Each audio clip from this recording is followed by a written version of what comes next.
Good evening, everyone. We will be starting our regular City of Daly City Council meeting on Monday, July 8th.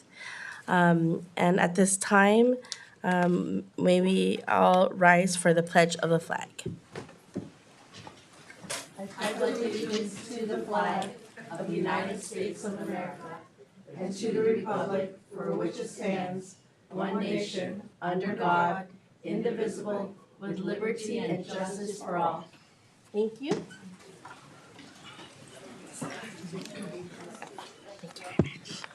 Thank you. And may we have roll call, please, Madam City Clerk. Ms. DiGiovanni, Present. Dr. Rod, Ms. Perano, Present. Mr. Sylvester, Glenn Sylvester, present. Ms. Manalo. Present. Thank you very much. Moving to our first item on our agenda, proclamation for Park and Recreation Month. When we have Director of Recreation Services Denise Brown receiving it. Our proclamation for Parks and Recreation Month, July 2024. Whereas the U.S. House of Representatives has designated July as Parks and Recreation Month, and whereas the City of Daly City recognizes parks and recreation as an integral part of all communities throughout this country. And whereas park and recreation promotes health and wellness, improving the physical and mental health of people who live near parks. And whereas parks and recreation promotes time spent in nature, which positively impacts mental health by increasing cognitive performance and well-being, and alleviating illnesses such as depression, attention deficit disorders, and Alzheimer's.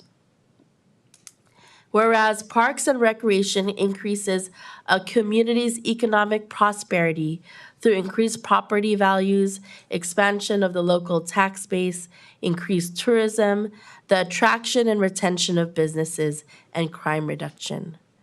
Whereas the Department of Recreation Services is a leading provider of education, healthy meals, nutrition services, and encourages physical activities by providing space for popular sports, fitness courts, swimming pools, activities for youth, families, and active adult seniors, and many other events designed to promote active lifestyles. And whereas the Department of Recreation Services, programming, and education activities, such as out-of-school time services, youth sports, and life skills, which includes job readiness, cooking classes, and leadership experience, are critical to childhood development. And whereas the Department of Recreation Services fosters social and cultural experiences that combat loneliness and cultivate a positive environment inclusive of diverse populations, promoting understanding, equity, and a strong sense of community. Now, therefore, I, Jocelyn C. Manalo, Mayor and members of the City Council of Daly City, do hereby proclaim July 2024 as Parks Recreation Month in the City of Daly City and call upon all its residents in the community to pay tribute to our parks and recreation professionals and to recognize the substantial contributions they make to our community, health, safety, and quality of life.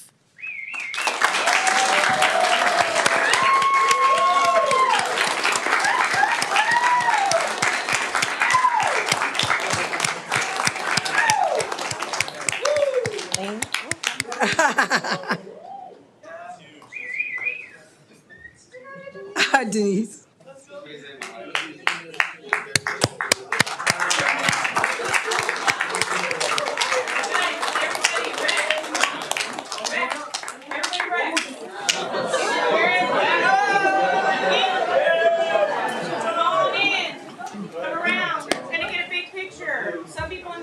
This is for all of you. Yes. Some people right up the front. Short people in the front? Yeah. There you go. Come around, get tight, there you go. You know, love each other. There you go. There you go, Gina. One step at a time. Go, Gina. Guys, come this way. So you can hide all this. Have her go in the front. No, they got to stay down there. All right. Romeo. There. Did you get that first clap? Amazing. You're right there, front. Yeah, you stand there. Stand there. Count us down. Yeah, we're gonna. Where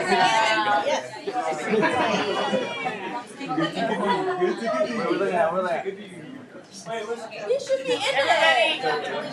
Looking at You should be in it. Still super close. Hey, Lonnie first. 1, 2, 3. Chris should be in it. Are you taking a pen? There's something in the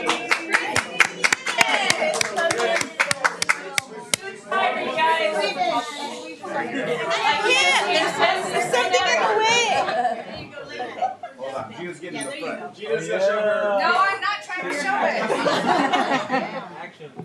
You wanna lay in front of this, Gina? More. Someone's gonna have to give me up though. Thank you. All right, right here.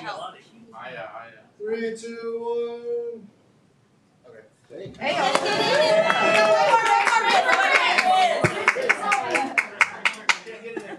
Alright, got him in? Alright, again on 3. 1, 2, 3. Rec rocks.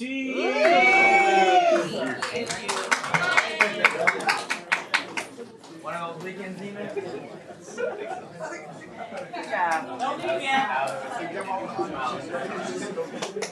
Oh my goodness. Thank you, Romeo. Okay,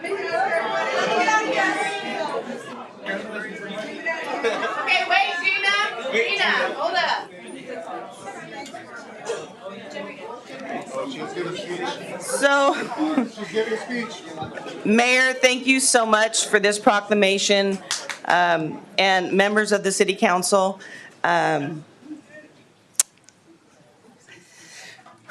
I'm a very proud mom of recreators.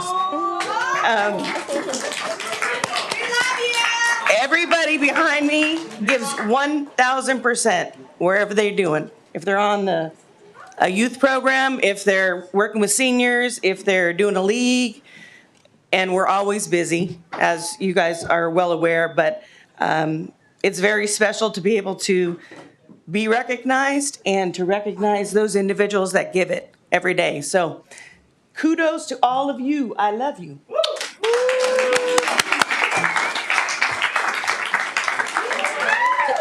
Denise, I think don't leave yet, Denise, because we probably have some comments. I'm gonna take a guess from my colleagues here. So I just want to say this is what you call phenomenal teamwork. You feel the energy, each and every one of you here, whether you're in youth services, senior programming, the meals, you give because you care, and you've built a team here that is phenomenal, whether you're in the Bayshore, Dolger, all the way at, what do you call it? By Templeton, Lincoln, all these spaces, all the youth programming, after school programs that you all are part of too in the schools. I think that you really, you have a team that cares, and it shows, and you've built leadership from the young people, and seeing how there have been folks that were part of the program as a recreation program, and then they became, working for the rec. It just shows over decades how much you've put in the work, as well as others here continuously. And I know that the residents of Daly City really, really, really are thankful. And I just want to say, for me, I am so grateful for each and every one of you here in this room that give above and beyond every single day, because you see it on the smiles of the young people. You see it on the smiles of our older adults. Just the other day when I was there for the first time, playing, what is it called? Bocce. Bocce. Okay, the first time in my life, okay, playing bocce. But one's older adult senior, and this is because of all of you, literally said that he's so happy that he gets to volunteer at the Eleanor Charleston Library. And he literally said, I'm so happy.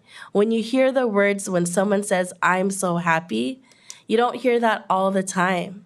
And so the joy you all give to the youth and our seniors is phenomenal. And I want to say thank you so much. And I know my colleagues will probably have comments as well. But thank you. You all deserve a round of applause again.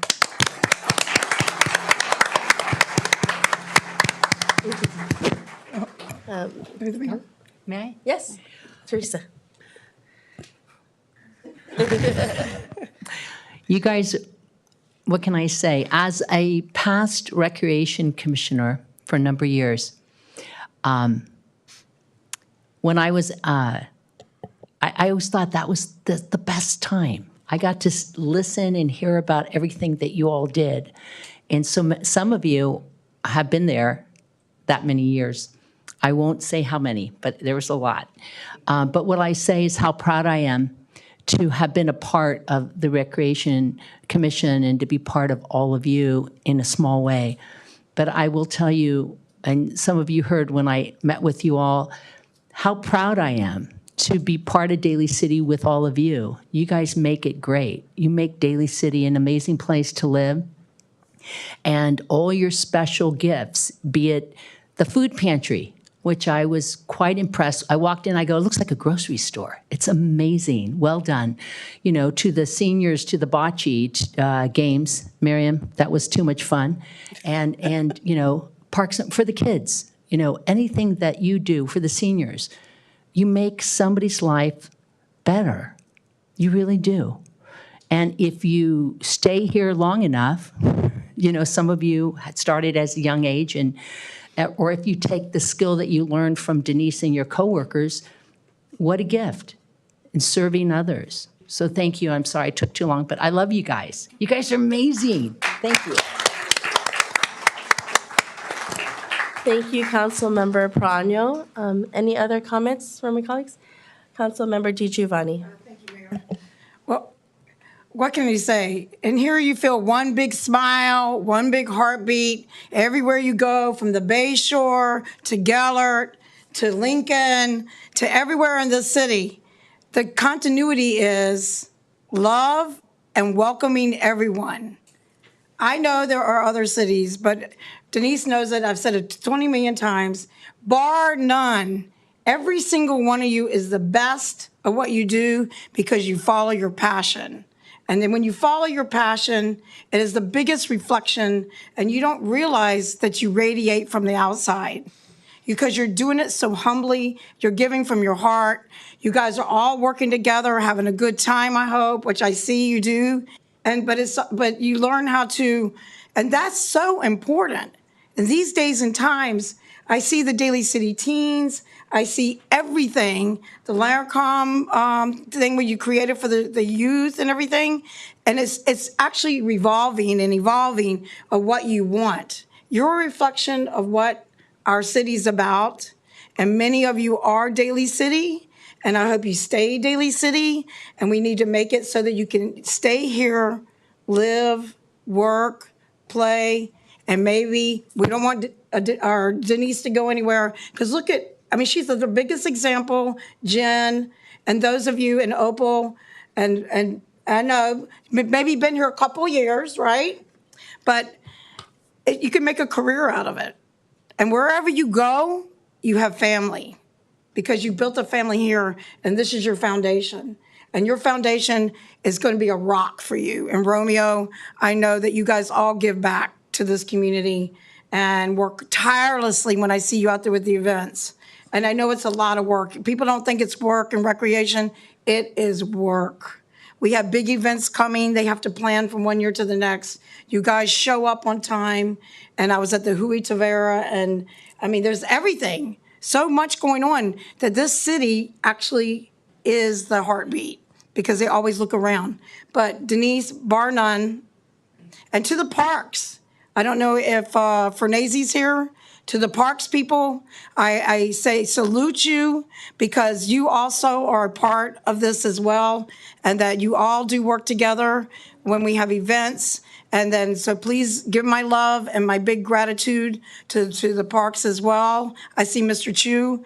I see that that's what the city's about. And that's a representation of what we need to get out into the community, especially in these times. These times are hard, especially for our youth, when we're supposed to be the examples of continuity and peace and love. Well, be kind, be love, be recreation, and have a great time and thrive. So thank you, much gratitude, much gratitude. So love you all, big heart. I salute you. Thank you. Any other comments? Council Member Sylvester. All right, thank you, Mayor. First, I'd like to start off with Denise. Denise, I've known you for quite a long time, and you are a true example of a leader. I don't think I've ever seen this council chamber full with staff of one particular division, and that is a testament because all the staff of Parks and Recreation, you make Denise look good. And and I thank you for that because Denise is humble and she's fair. So I wanted to say thank you for that, Denise. I attended the bocce tournament, but that was a few years ago. And one thing I learned from attending was the slogan that I read: minutes to learn, but a lifetime to master.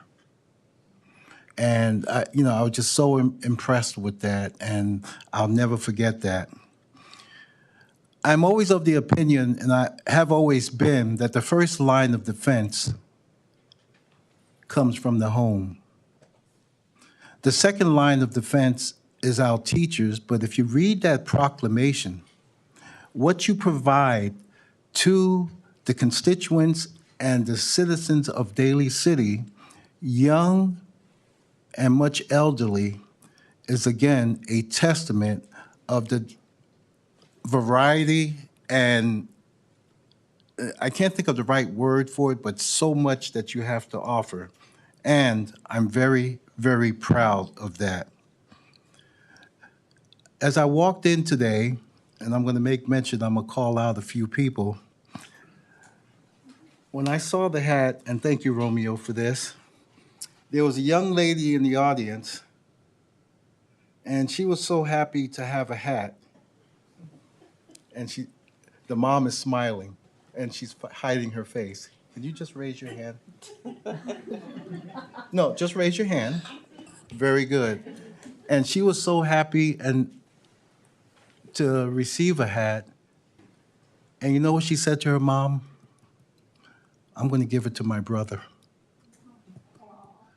The thought process behind that really touched me when I heard her say that. And then, Jennifer, I've worked with you over the years as well in various committees as well. And as I was walking in today, there was a young man walking with her. And I said it to myself in silence, he's hers. And then Jennifer looked at me and says, hi, Councilmember Sylvester, I want you to meet my son, Brian. And Brian is part of the staff as well. So, you know, what I'm getting at is it's like family. And then there's a gentleman who walked up to me. He has a nickname, Hollywood. There you go. And I'm talking about 2 minutes, 2 or 3 minutes, but I gather all this together. And Hollywood says, how are you, Mr. Sylvester? I said, just fine. And he says, I know your son. I said, you do? And then so I took a picture with him and I sent it to my son, and I just got a response back from my son. He says, "Oh yeah, that's Hollywood. We went to San Francisco State together, and we're part of the same fraternity."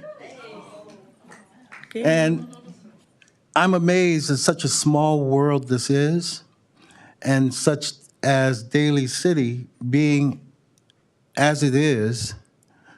I am very, very proud of Parks and Recreation. I am proud of you all. I want to say continue the great work that you do, because it definitely does not go unnoticed. And I'll always will remember, and I won't forget. Thank you all. Thank you, and thank you. Thank you.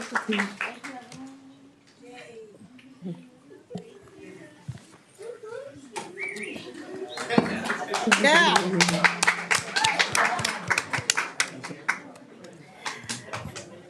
Now moving on to our second proclamation. Thank you. Bye. Our second proclamation this evening is for Disability Pride Month. Proclamation for Disability Pride Month, July 2024.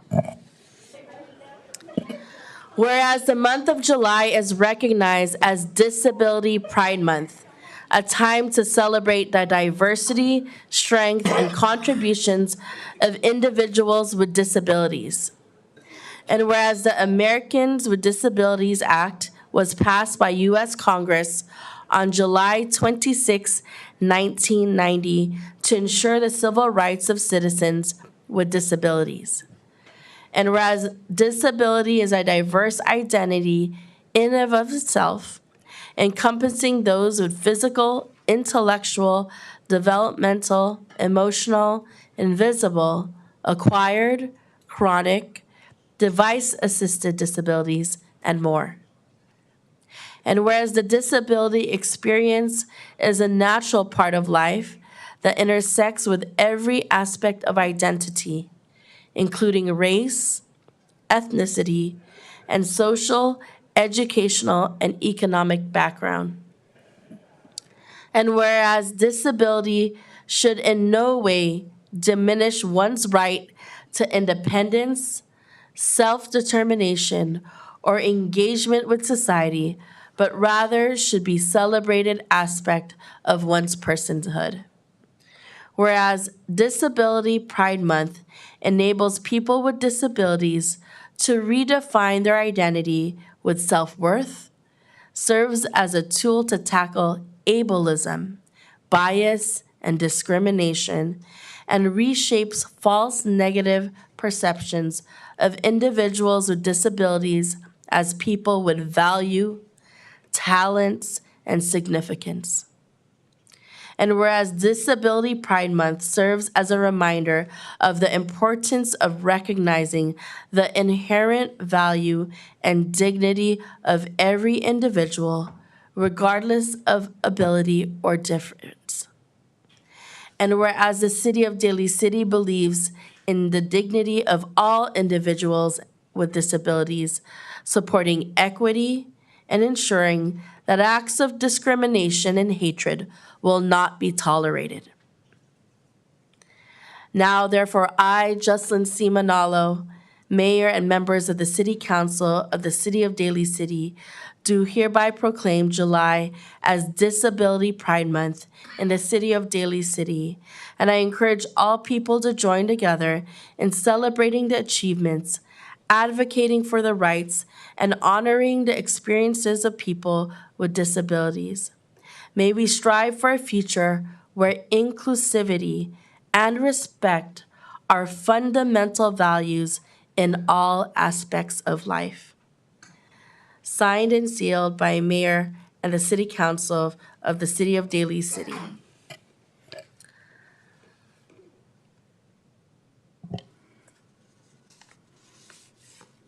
I was asked by Lihia Andrade Suniga to put this proclamation in the city of Daly City. And I will read out her statement. Good evening, everyone. My name is Lehia Andrade Suniga. I am the current president of the board of directors for the Center for Independence of Individuals with Disabilities,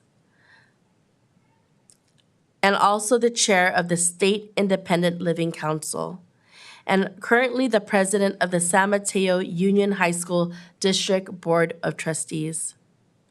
Thank you, Mayor Manalo and council members, for acknowledging Disability Pride Month with this wonderful proclamation. I am sorry I cannot be there with you tonight. Disability Pride lifts up people with disabilities as important contributors to our society. Disability culture and disabled people are beautiful parts of human diversity. By challenging stigmatization and ableism, the validation of the disabled experience, history challenges and contribution takes back the power that disabled people have been excluded from. Disability pride is extremely important for our young people with disabilities as they are developing and evolving their identity and where they see themselves in this world. By rejecting shame and pity, lifting up disabled voices, celebrating our intersections, principles like social model of disability is important to teach our young people that they are not sick, broken, or need to be fixed. It is our society and ableist culture that is sick, broken, and needs to be fixed. Thank you.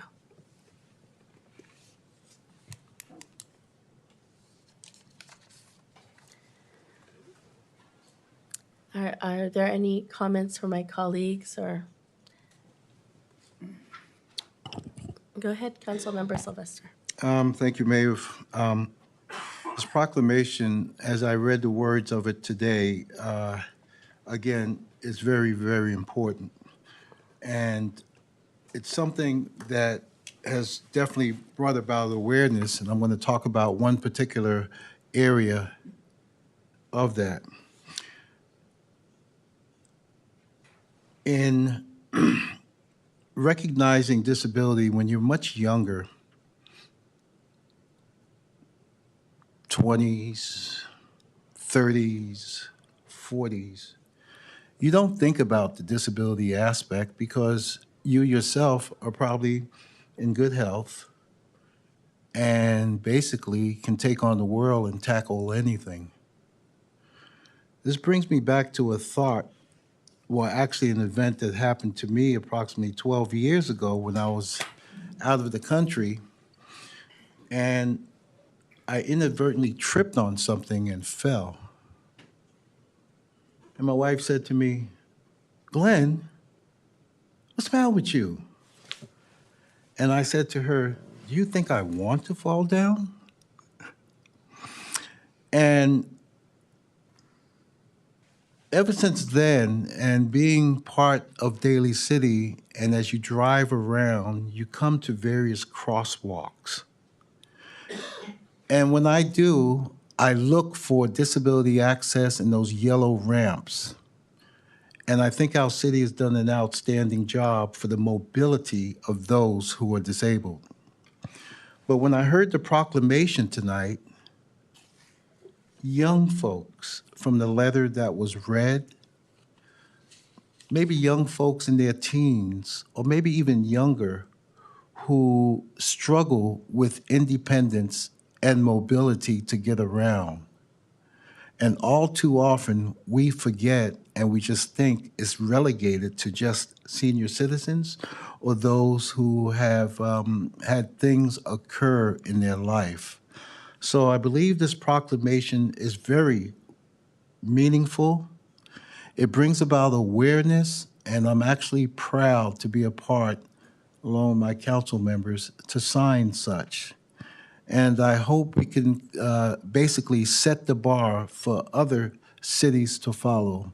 This is a proclamation well done, and I'm very appreciative of its wording. Thank you very much. My comments. Thank you, Councilmember Sylvester. I think one project really excited to look upon on the horizon is Magical Bridge. And when you talk about not only older adults, and when we talk about children, having a park that will be for all ability children is something that was sorely needed in this part of San Mateo County. And so, you know, in response to Disability Pride Month, I think the project will highlight how we as a city in Daly City, how we are welcoming, how we are looking at design in our parks that will be inclusive of all abilities. And that's something that we can share not only in the city of Daly City, but in the northern part of San Mateo County. And I think, you know, that's in line with Disability Pride Month. We are working on projects that reflect how much we care for a community as a whole. And so I just wanted to say that. Yeah, Councilmember Prano. Thank you. I won't take too long, but when this was read, it reminded me of our nephew, Spencer. And when he was born, he had a lot of issues. And my husband would get on the floor and say, okay, I'm going to teach him how to crawl. And he loved playing with his uncle. And through the years, he's now in his late 20s. But every time we'd see him, he's always happy, always positive. And when you speak to his family, at all the services, thank goodness there were services throughout his life that helped him. But the best one was when he got a job. And he goes, Auntie, I got a job. And I'm like, oh, this is so awesome, Spencer. What are you doing? He was greeting people. And this young man, you know, with everything that he had to learn, he was so happy and so positive that he had a job. And this is all part of this disability pride and assistance in the cities, in the counties, and what is being able to help these people be viable, you know? And he's a young man now. When he was a little boy, you know, they said, I don't know if he's ever gonna walk. I don't know if he's ever gonna talk. And he is, with all the assistance and all the wonderful services that are in our cities, in our counties. And I just want to say that when I saw this, like, touch my heart, I could hear him saying, Auntie. Or no, I'm sorry, it's Tia. It's Tia Teresa is what he says. So I just want to say I'm very, very proud to be a little part of this as well. Thank you for the opportunity, because it really does make a difference in people's lives. So thank you. Thank you, Councilmember Prano. Councilmember Di Giovanni. Thank you, Mayor. Well, there's many words in here that are very, like I think Councilmember Sylvester was saying, so meaningful. And then that people need to recognize there are so many different types of disabilities. Some you don't even see. Some that they are mentioned here, intellectual development, emotional, and visible. So I'm very proud also to say that this council approved when we did the Ceremony Del Rey and the project with the Jefferson Union High School District. They are including inclusionary, and thanks to Kalima Salhaudin, and in honor of her son and those with for independence, for emotional well-being, and those in the spectrum of autism, that we are providing housing for them. So there's a certain amount of that housing that will definitely be set just for people with different types of disabilities so they can have their independence. Because they do have it in Belmont, they do have it in other cities, but they don't have it in Daly City. And that's something we need to remember when we have projects in front of us. We also have to remember that we have to think about who is it, foster children, veterans, who are we missing here that really that we don't get? And Kalima, I have to give her a lot of credit again, is that, and it's not just because it was her son, but it was because she was thinking about other mothers, other sons, other children. And I think that's to be commended because I see Dr. June shaking his head, because I know he deals with a lot of children here and in the Philippines who have many types of disabilities, and Samaritan House. So when we talk to someone, you don't know, so don't be judgmental. You don't know their background. You don't know what they've been through. You don't know. You don't know what you don't know, and you have to present more kindness instead of being judgmental.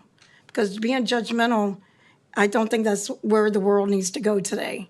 So take a breath and know that we're listening, we're providing housing for them, but we can do more. And I thank the opportunity as well. And the person that she read the statement from is also an inspiration. And Joyce Cabrera, who's also a leader in our Magical Bridge, who's a person that brought it up when it was under another administration in our city. She was the very first person to bring that up. So, and had spoken with the assistant city manager and I, at the time, Stephen Stolte. So I give you, Joyce, I know you're watching tonight, and your beautiful son, Sam, a lot of credit. So thank you for having this on the agenda, and thanks for the opportunity. Thank you. Thank you so much. And in honor of Mikey, who is a young child as well, who did share that we needed Magical Bridge in our community. And, you know, his father grew up right here in Daly City, but it's really through community members working together. And I also want to acknowledge that during the time last month, we did have our Policita youth and young people come together with so much empathy. Joyce Cabrera was here, but you saw how children working together shows so much empathy and realness and authenticity. And I think that's what children can teach us, to show us really what love is about. And this room was filled with their ideas, how to care for one another, and how to build a park that was inclusive for all. And this is truly what Daly City is about. Ever since I grew up here, it was about respecting our cultures, our differences, and it has not changed. And I believe that our community continues to thrive in that. I know, Teresa, you grew up here. I know that you see how important it is as a Native, and we're going to continue to bring our community in unity and together. And so thank you so much. I had one more comment. Yes, Madam Mayor. Councilmember Sylvester. Thank you very much. I guess you were reading my thoughts because I failed to make a note of it during my last comment. Yesterday, I went to a birthday party, and it was at Red Morton Park. And the birthday party, you got barbecue areas and et cetera, but right across from the birthday party, and I looked at the sign, it says Magical Bridge. I've never seen it. It came before the council, and when I looked at the finances, I said, wow, that's kind of expensive for a park. But all the kids there was having a great time. There was so many things for them to do. And then I looked up, there's a bridge. Basically, I guess it was a ramp for the senior citizens if you're in a wheelchair.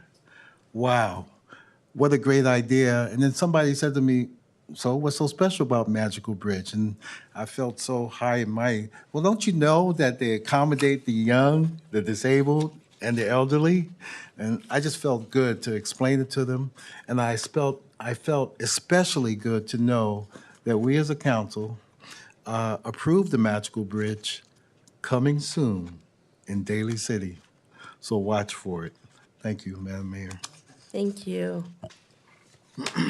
Thank you very much, everyone. Now moving on to item number 3, approval of the regular minutes meeting of June 24, 2024. In regards to the meeting minutes, are there any changes on the minutes, if that's been reviewed? Through the mayor. Okay. I just wanted to double check. Annette, last meeting, I mentioned that something was missing when we did the vote, and I just want to make sure that where you said as amended, that that means it was corrected. So what you need to do then is go to the previous meeting and you'll see where the correction is made. No, so I that- just want to make sure that that meant that it was done. Oh, yes. Yeah, yes. that's all. Because when thought it you said that, wanted- it wasn't specific, so that, I was just questioning. Thank you. Yes, Appreciate yes. it. Thank you so much. Thank you very much. I think also in the approval of the minutes in regards to item, let's see. I'm trying to find it on here. The approval of the utility rate assistance program. On page 4.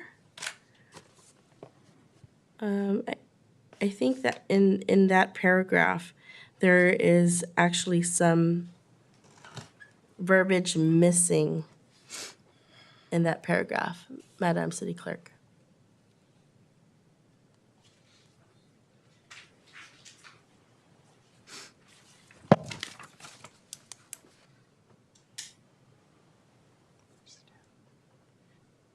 So where it says city manager provided information to the solid waste committee, I think that that is true, but also it was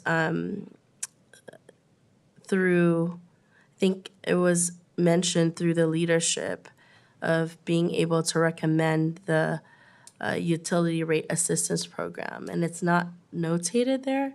I just wanted to, it's not notated in your notes. Yeah, thank you very much. All right, I think, With the recommended amendments and changes requested of the city clerk, I hereby make a motion to approve the minutes. Second. okay, we have a first and second with those changes mentioned earlier. Do we have a roll call, please? Ms. DiGiovanni, Aye. Ms. Perano, Aye. Mr. Sylvester, Glenn Sylvester, aye. Ms. Manalo. Aye, thank you very much. Okay, moving on to public appearances and oral communications. Are there any public appearances, oral communications? No, Madam City Clerk? Okay, thank you very much. Now moving on to our consent agenda. Our consent agenda, are there any items to be pulled by our consent agenda? Yes, through the mayor, please. Item number 9. Thank you. Okay. We have item number 9. And then I think I have no other items to pull. Do you have any other items to pull? Seeing none, with the exception of item number 9, I move to approve the agenda. Do I have a second? Second? Thank you very much. May we have roll call, please? Ms. DiGiovanni, Aye. Ms. Perano, Aye. Mr. Sylvester, Glenn Sylvester, aye. Ms. Manalo. Aye. Thank you very much. Item number 9, appropriate funds for Top of the Hill Street Festival and authorize city manager to execute professional service agreement with Anthony Presents LLC. Good evening, Director Motherhead and Ms. Manio. Welcome.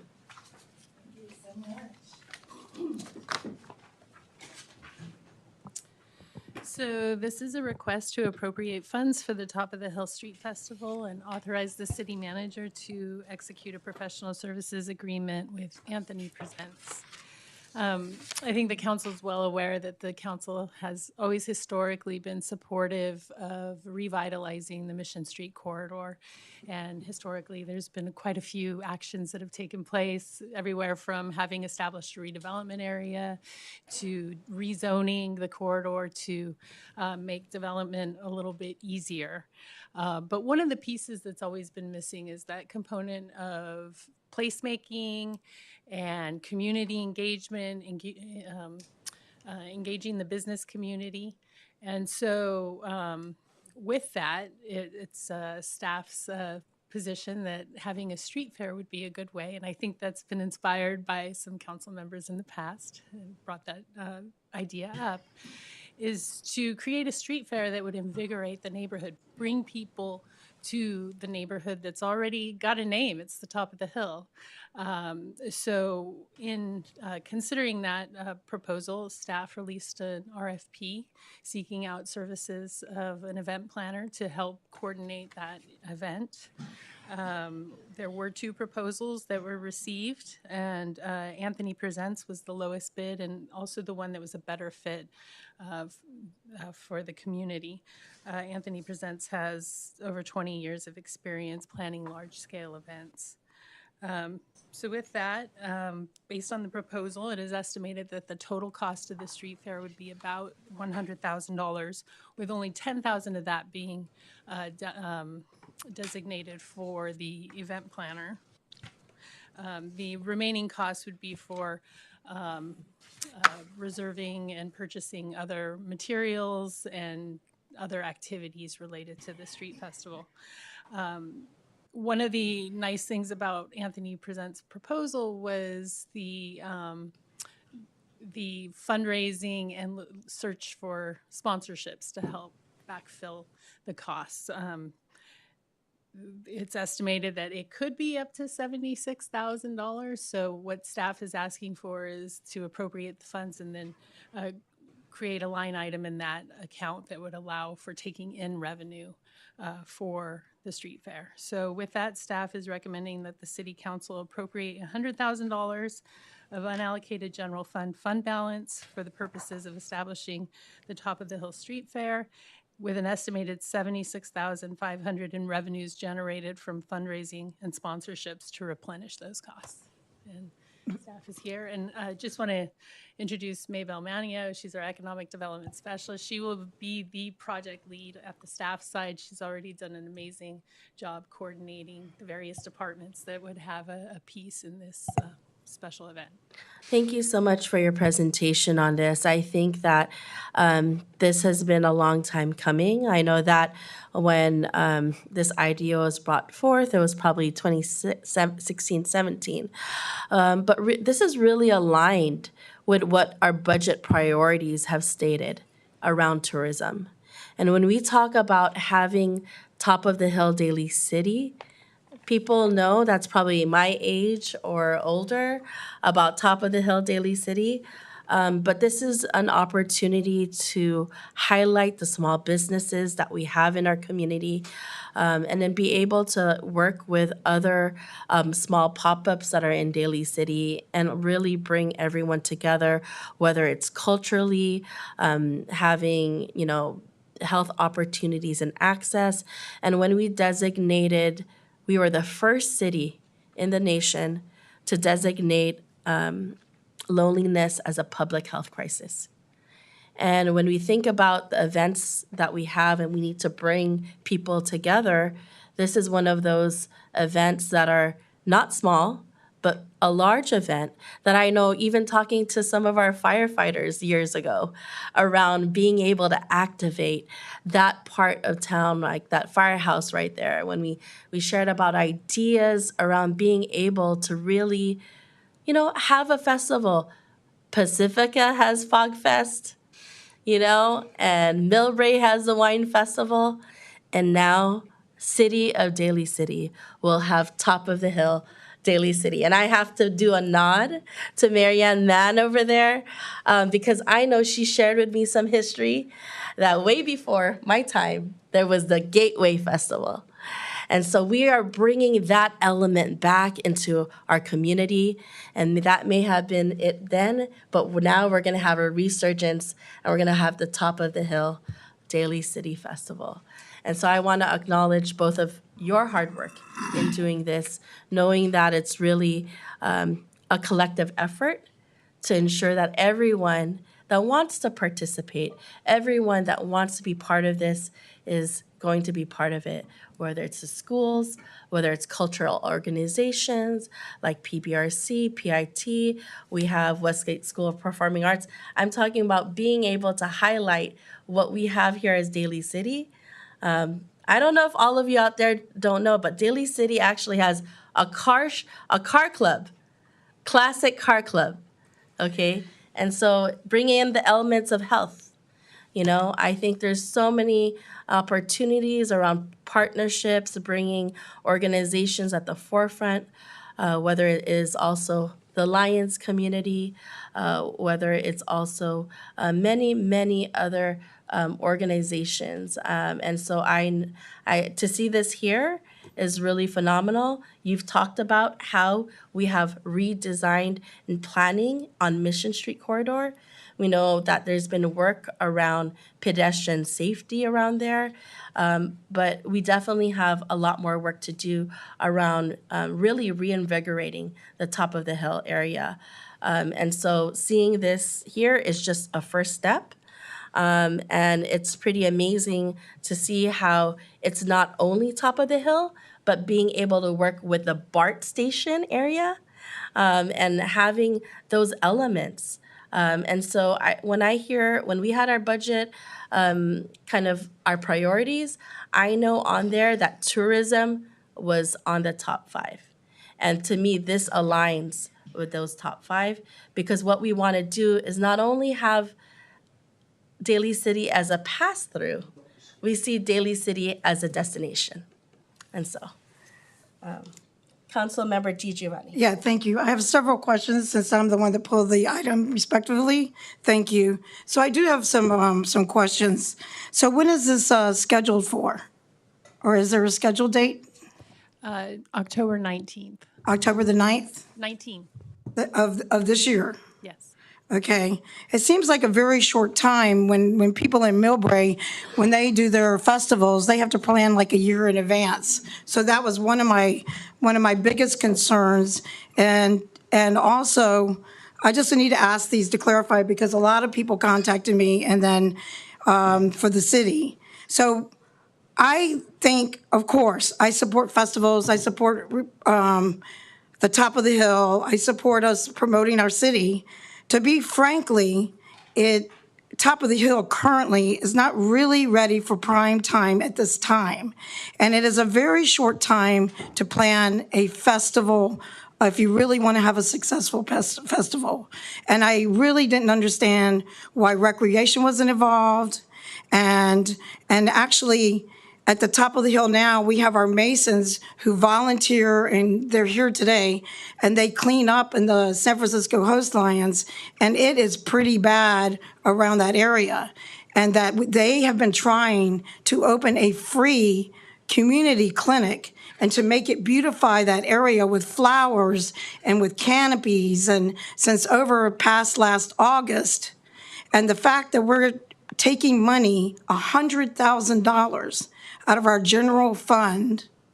Let me repeat to the people at home, $100,000 out of our general fund, we're taking money out, but our departments are cut 3%. Every department is cut 3%.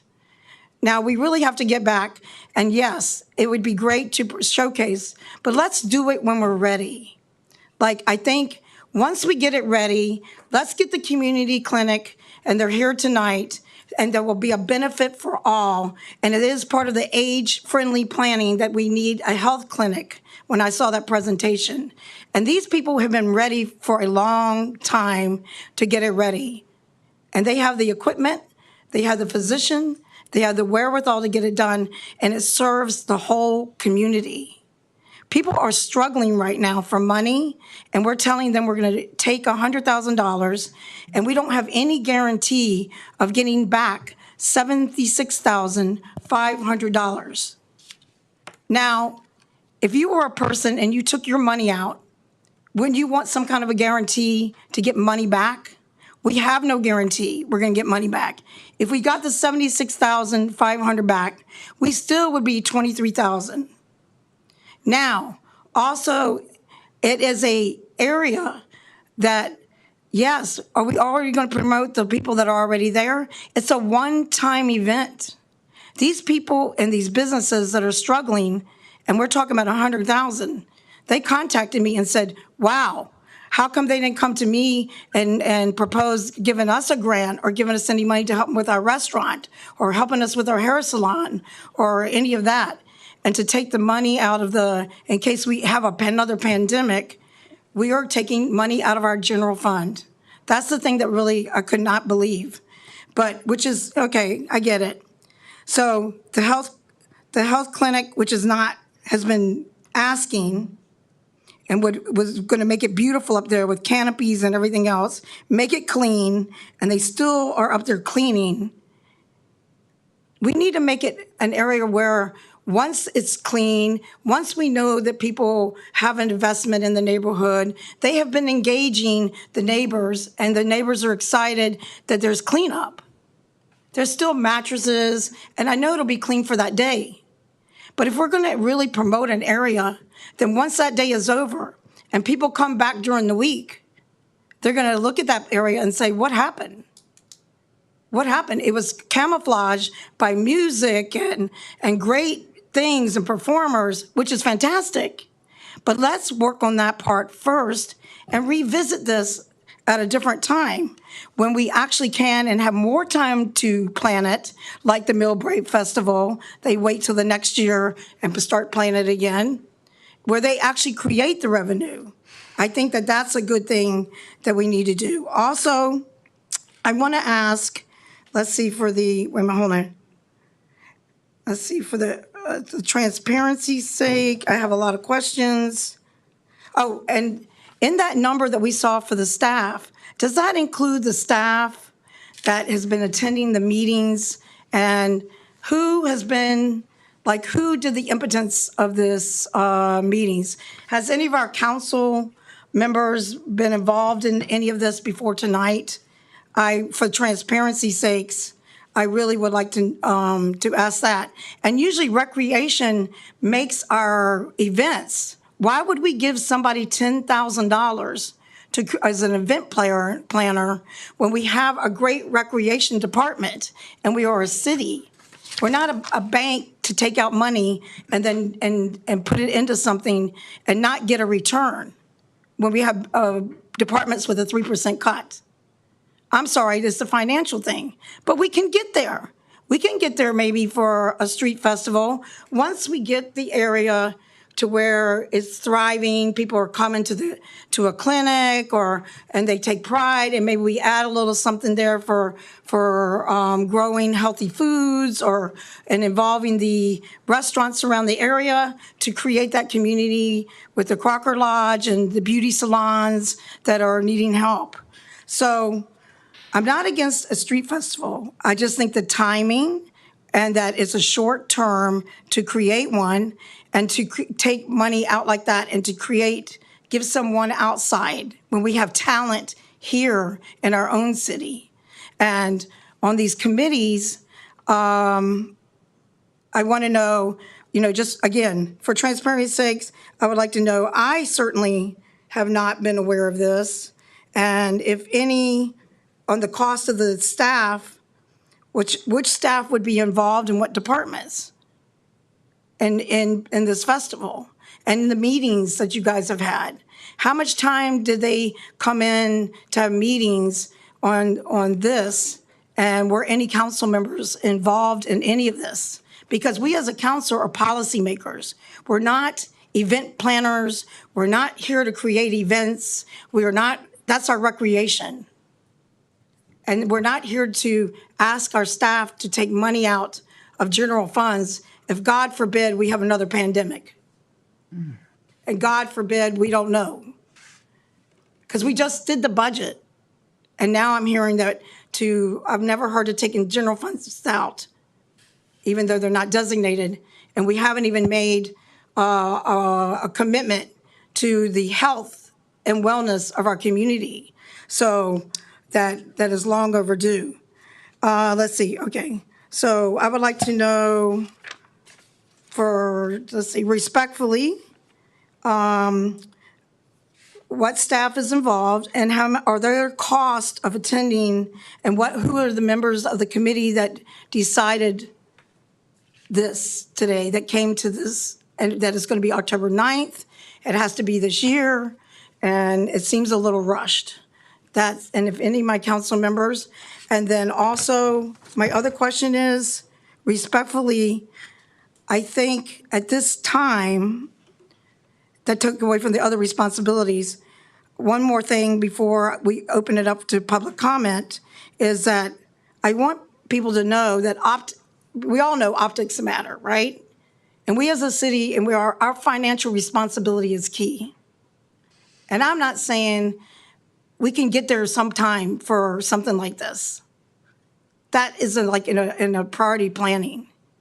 And we know this is an election year, and that the optics, I would hope that taking money out from $100,000 out of our general fund, and we don't have any guarantee of getting money back. And then that, to me, and for our council members to really think about that. And we are not, and we should not be on our own creating events other than our recreation staff, and especially with the lack of transparency for any of our colleagues on this committee. We should be respectful enough to communicate with one another and have that as a council, if they wanted to put it on a priority list or what have you. But our priority should also be the health and wellness of our community, who has been waiting. That area is not for prime time yet. They still have ongoing issues. And they have the abandoned building where Shug's Event Center is. That. We want to make sure we present something, right? I'm not saying we present like we're Beverly Hills, but we're not there yet. But to revisit it later, sure, but I don't want to take $100,000 out of our general funds to do so, with all due respect to my colleagues, and not know if we're going to get any money back. And for us to have to spend, we have great talent right here in this city you just saw them leave here, of creating events. And we have the Casa Heian in October, which is one of our biggest successful events, where our staff puts a lot of energy into it. All staffs, hands on board, all community. It is one of the biggest events, the best event, and it's right in October, back to back. So I'm concerned about also doing that to staff as well. And for right now, I have more to say after if there's any public comments, but I'll hold that and hope that transparency that our council members, because I certainly will tell the public, I have not been involved. I'm a council member. We are policymakers. And to do that, thank you very much. And I will reserve the rest until after public comment. But I do have more. Thank you. Thank you very much. I will say my comments after you, But Councilmember. I'm just curious, would it be easier for you to answer some of those questions first? And then we can move on with our questions? That might be easier, because if you give us the answers, then we wouldn't ask questions that don't pertain to whatever's going on. So I may not remember all the questions. Oh, yeah. that's why I don't thank know. you. If we Some of keep the throwing main- questions at you, it might be harder for you to respond. Thanks. So first of all, to be very clear, this would be a city event. This is ECD-led. This is economic and that. community development. This is being led as a way to revitalize the business community on the top of the hill neighborhood. So it is being spearheaded by our economic development specialist. But this is a city event. We have met with the recreation department, the fire department, the police department, public works. They are all part of this. Their participation on that committee is an in-kind service. This is just like when we review a development proposal and Public Works offers their conditions of approval. This is what we do when we come to work. So we have reached out to those departments, and they have all been very enthusiastic and supportive and helpful, and have found a way that they can help put this festival on. To be clear, the event planner is a very minimal cost. It's $10,000. We feel that this is important because we do want to actively pursue not only the sponsorships, but elevate our marketing. We really want to bring people to this neighborhood, lots of people. And that involves getting the word out. So we wanted to, I think $10,000 is a fair price for what that would even cost for our in-house staff to have to do those sorts of things. So that's a way to assist us in getting this event to be the best it could possibly be. Having worked in economic and community development for 25 years now, one of the things that's always missing is bringing the community in to participate and say, this is my neighborhood. And so this is really to bring that neighborhood pride. Ms. Manio has gone out and started talking to small business owners. This is a way to say, we see you, we see your neighborhood. We want you to join us in making this, neighborhood a lot more economically viable. So we feel that partnership is critical in bringing up that neighborhood. And so this first step is to sort of extend our hand to say, join us and let's work together and form that partnership.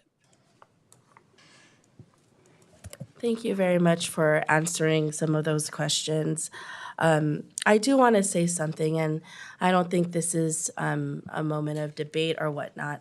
I think that to say that we're not doing this festival is not about the health and wellness of our community is actually the opposite. I just mentioned that the city of Daly City just declared loneliness as a public health crisis. And so the tangible correlation to that around policymaking is creating events which staff is now actually implementing so that our community comes together. And when you talk about the health crisis that has happened over the course of time because of the pandemic, our youth and young people had not seen each other. This is for also them to be able to engage, to be able to listen to music, to be able to see other peers.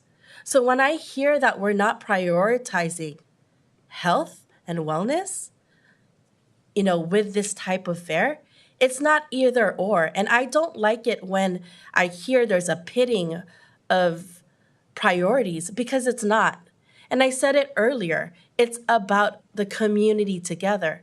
And it doesn't mean this fair won't have health services or opportunities to provide health education. You can't say it's either or because what community programming is about, it's about the collective. It's about being able to have so many different parts of our community at hand. And we've been able to hear from our staff that have put in time and effort. And if you look at the percentage, and I always ask this, and probably Director Nevin's gonna be like, I know she's gonna ask me the percentage of 10,000 out of our whole budget, and I've asked that in the past, like what is $10,000 out of our whole general fund budget, right? And so when you look at being able to invest in our community, this is not, we're not saying this is the end all. This is what we're saying is a spark. This is what we're saying what hope looks like. This is what we're saying what Daly City, and to me, I'm gonna lead with positivity, and I'm gonna lead to make sure that there's opportunities, because when I see $10,000 and in our general fund and we find that percentage, if it's 0.01% or whatnot, this is us investing in our communities and 100,000. bringing people together. I'm talking the fee. We're talking about the fee. Even $100,000, I'd actually ask our director of finance to tell us what is $100,000 in our general budget. I will ask that fee, and I'll give him time. people's money. I will give him time. I will give him time to do that. And this is not a debate.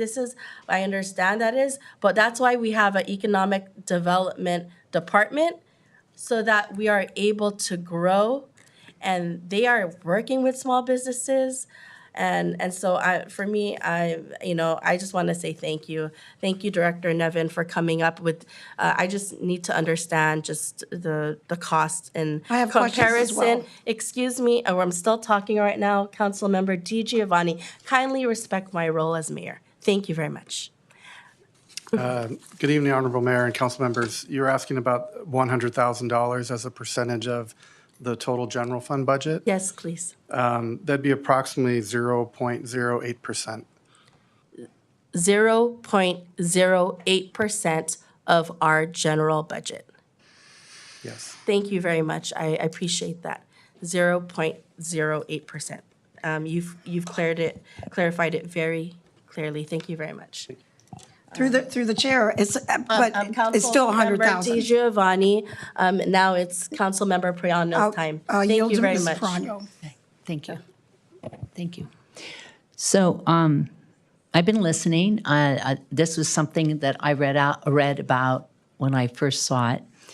And I do understand when someone goes, oh, it's 100,000. But we at my job, we participate in various events. Fog Fest is one in Pacifica that I can easily say. And when we participate, we pay. And it's not a little bit of money, you pay a lot of money. But you get a table, and you get to see people, and you get to enjoy the music and the food and participating. And it's something that I think that Daly City is missing. The best part that I read, I don't think your event planner would lie to you. It looks like he's done 4,000 events, so he hasn't done like 1 or 2 events, is that one, I would assume that the time we have until the event is doable. Okay, I get nods. Second of all, we're going to look for people's participation, business participation. What happens when, I go to Pacifica, I go spend money at Fog Fest, and when I go down to Millbrae, I go to, and I see the booths and all that. And theirs is a little different. It's down near the park, it's in the park, and it's not straight in the city like this sounds like it would be. It's nice to see that we're looking at doing something that would mark Daly City, right? So people know every time, whatever it is, if it stays to be in the month that it is, that they can go to an event in Daly City and spend money. Now, with regards to, and I'm hearing the concerns, right? The money. Well, we spend a lot of money on, we just did a budget, right? So we spend a lot of money in different departments, right? There's different departments. The street division needs new slurry seal, right? So we're spending that. And, this is important too. Sometimes people think, and even at home, right? You sit there and you go, okay, I'm on a budget, and I'm only going to do this, this, and this, but you need to have some sort of entertainment. And I would hope that we would not try to overwork the staff with Denise to do this huge event, because I'm guessing this is going to be huge. It's not going to be, we have these smaller events through the year, and they're beautiful. I love them, beautiful events. But it's sounding to me like this is a huge event, and it's going to be promoted throughout the Bay Area, and people are going to come to Daly City. And maybe some people come and there's businesses and they may go, gee, what a nice city. Maybe I can open a business here. That's going to help us. That's going to help us bring businesses, bring support, bring people to come and spend money. So that's the positive. I do understand Councilmember Di Giovanni worrying about money. I understand that we all do. I'm sure we all do, okay? And health for the visitors. Where's the doctor? Is the doctor? Dr. Hi. Valera, right Hi, here. doctor. Hi. No, I'm just saying hello.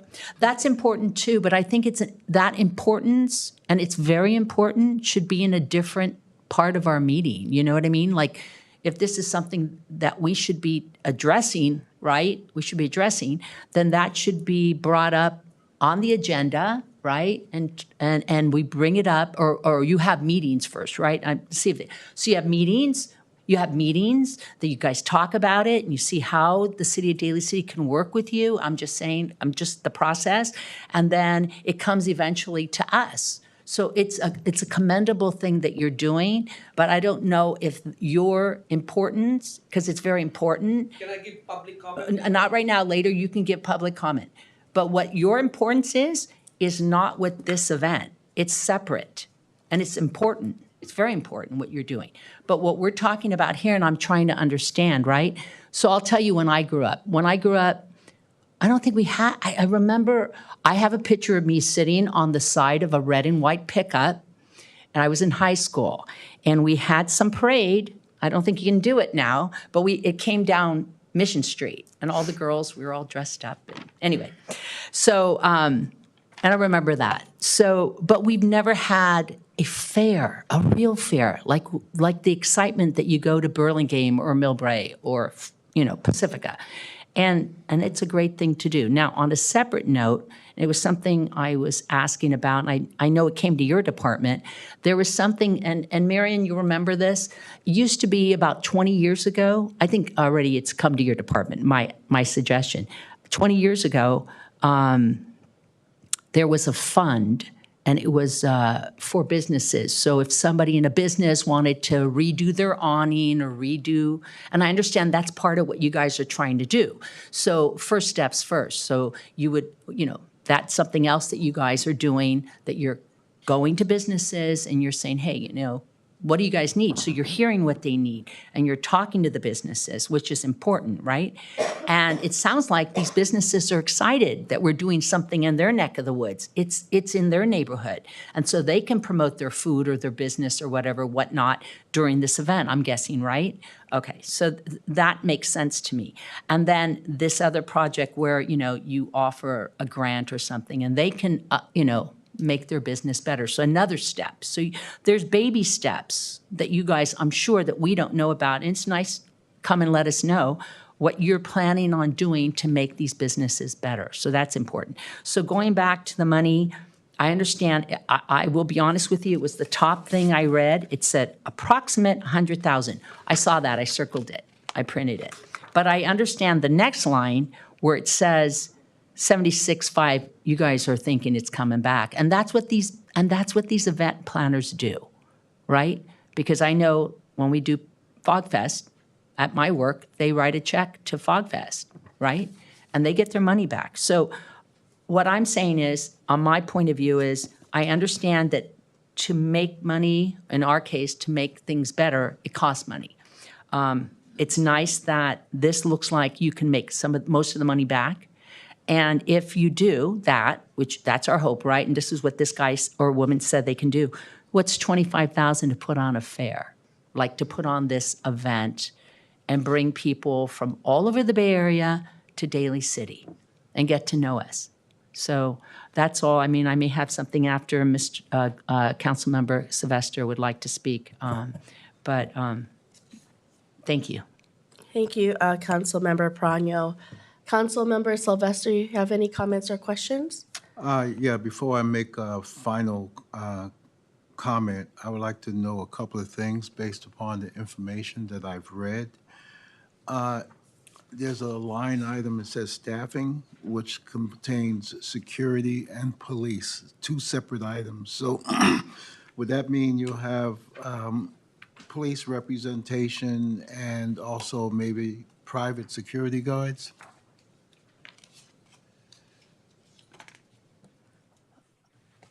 Thank you for that question. Police assistance will definitely be there and has been a part of our task force meetings for this event. As far as security, that is possible if in case we do need extra, but there were other things in that budget that we can also take care of in-house.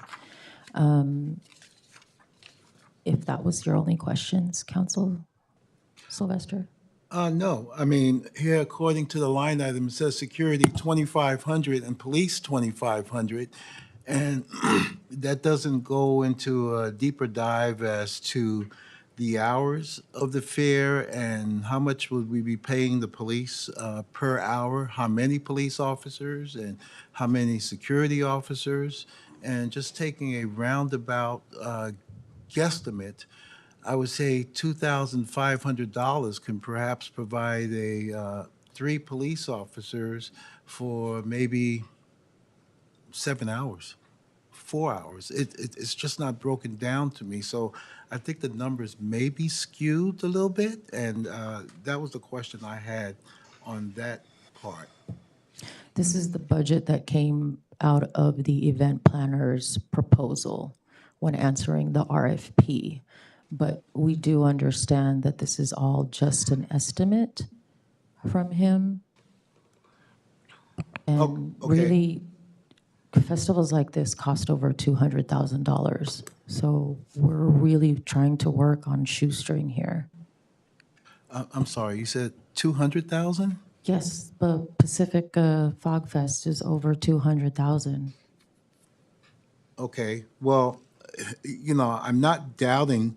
I think the presenting the information here is a job well done, but I'm just don't want the numbers, and we shouldn't shortchange ourselves, is what I am saying. I don't want to compare it with other events. I don't know what the city of Millbrae paid, but I'll take that definitely into consideration before I give my final comment. Okay. Thank you. And if I may? Yes, please. I think some of those line items can be flexible. So again, the $10,000 is for the event planner. The remainder would be purchases and services that staff would be supervising the procurement of. So in some cases, we may be able to save money in some line items and put that money towards other items. And there's also a possibility we don't need the full 100,000, but we're saying that that's the estimation at this point in time, and so we are asking for an appropriation of that amount. All right, thank you. Appropriation. Okay, appropriation, that's the magic word here. Also, under logistics, I see something called power supply and generators, $1,500. Is the city going to provide those, or are we going to rent them, or how's that going to work out? Most of the equipment that will be at this event is going to be rented, including the stage, any AV equipment, other things like that. All right, so I assume, does the city have any generators that they would, since they're sponsoring this event, to help reduce some of the costs, couldn't the city provide some generators? I'm just trying to make this thing work here. Through the chair. Go ahead. That potential exists, sir. Okay. Yeah, Thank you. absolutely. We would make them available. Thank you. Nice. Great. Let me see. Is there going to be any entertainment at all? I don't see it here listed. That's actually a big part of the budget. Yes, we are looking for top name entertainers that we can afford, obviously, but we are looking for entertainment that will be a draw to the neighborhood. Absolutely. So I'm just wondering, okay, so this is just an appropriation request, but it is not inclusive of possible entertainment that may come about.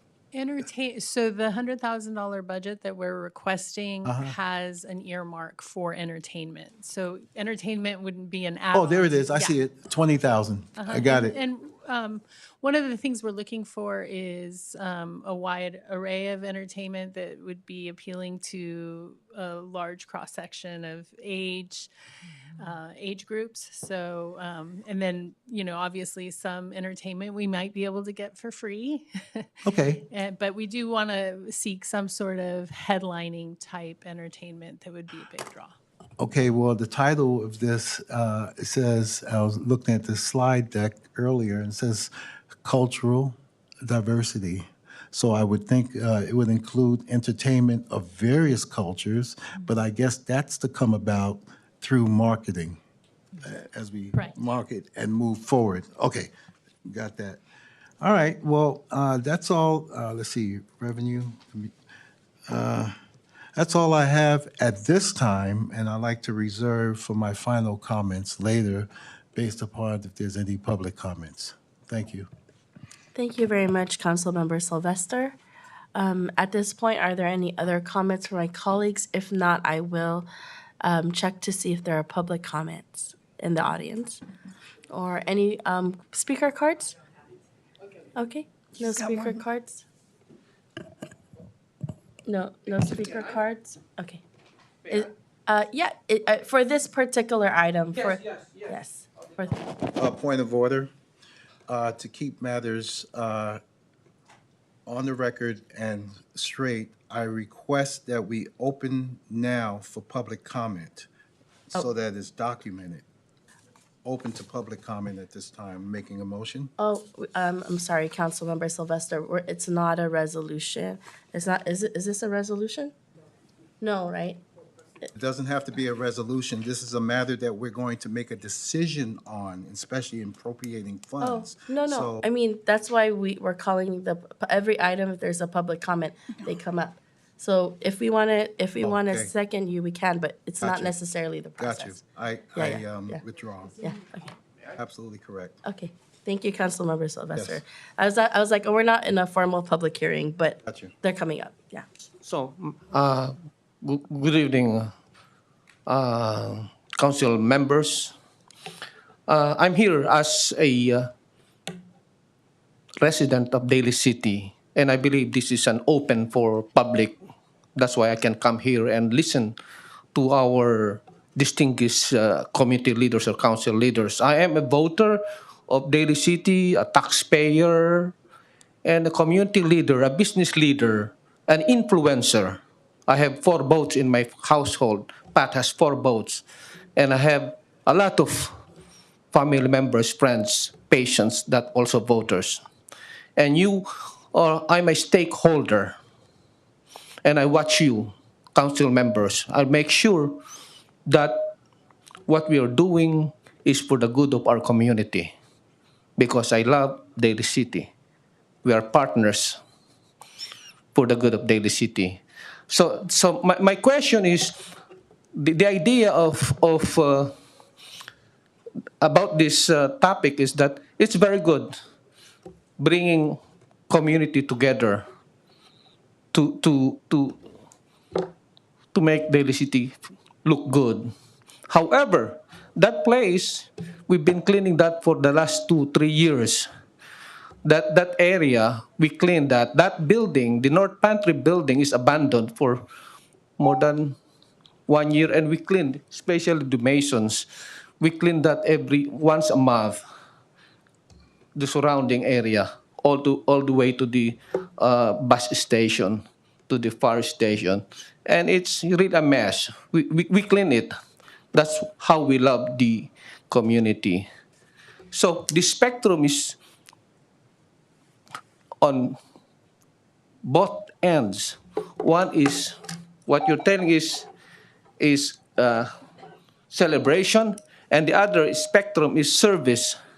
And there are service organizations that have been wanting to serve the community for the last 1 year. We want to serve the community. And remember, the service that the service organizations want to provide is once a week. That is 52 times a year instead of few days. I'm just comparing so that at least we know our priority. Both of them are very good.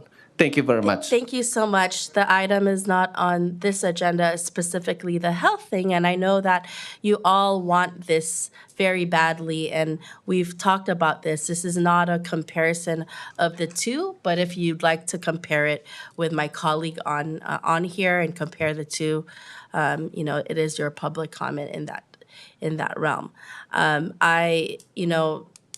This is something that is positive. I understand your particular agenda. As my colleague, Councilmember Praano mentioned, there is a time and place for that particular item. And I think I mentioned that also in public comment. And so in regards to public comment, is this for this particular item? Please come up.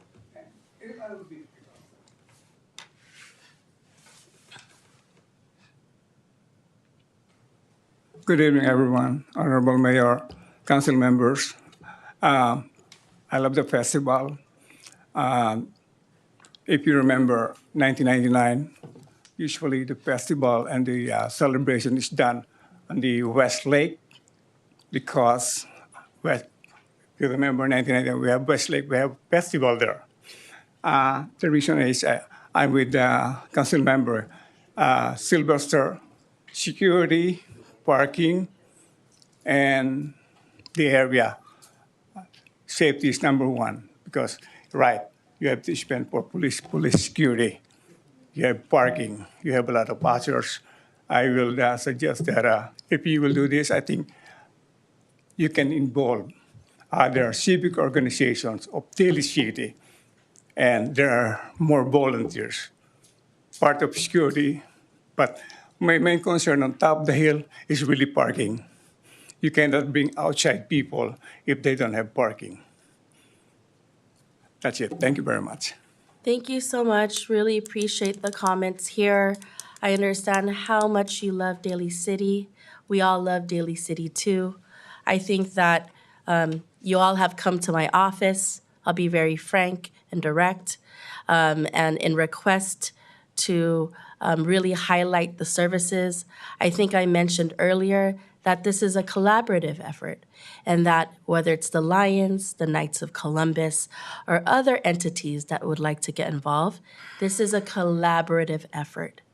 And I appreciate you sharing that, Doctor, that, all of your love for our community, and I know that you want to just give back.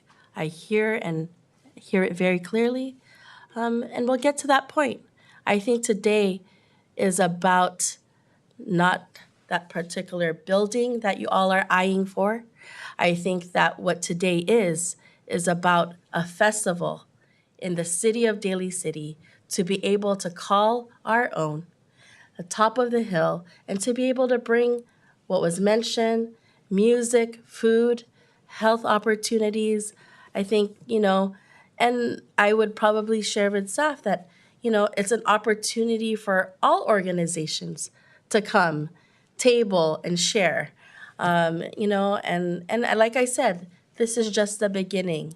It's a spark, and there's hopefully more ahead, right? And so, and that.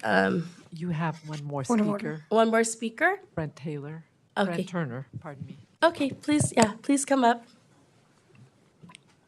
Hello, Mayor and esteemed council. Just wanted to mention, from a citizen of San Mateo County perspective, just sitting in and listening to the conversation, I think the people appreciate your efforts to bring a nice fair forward, a festival forward.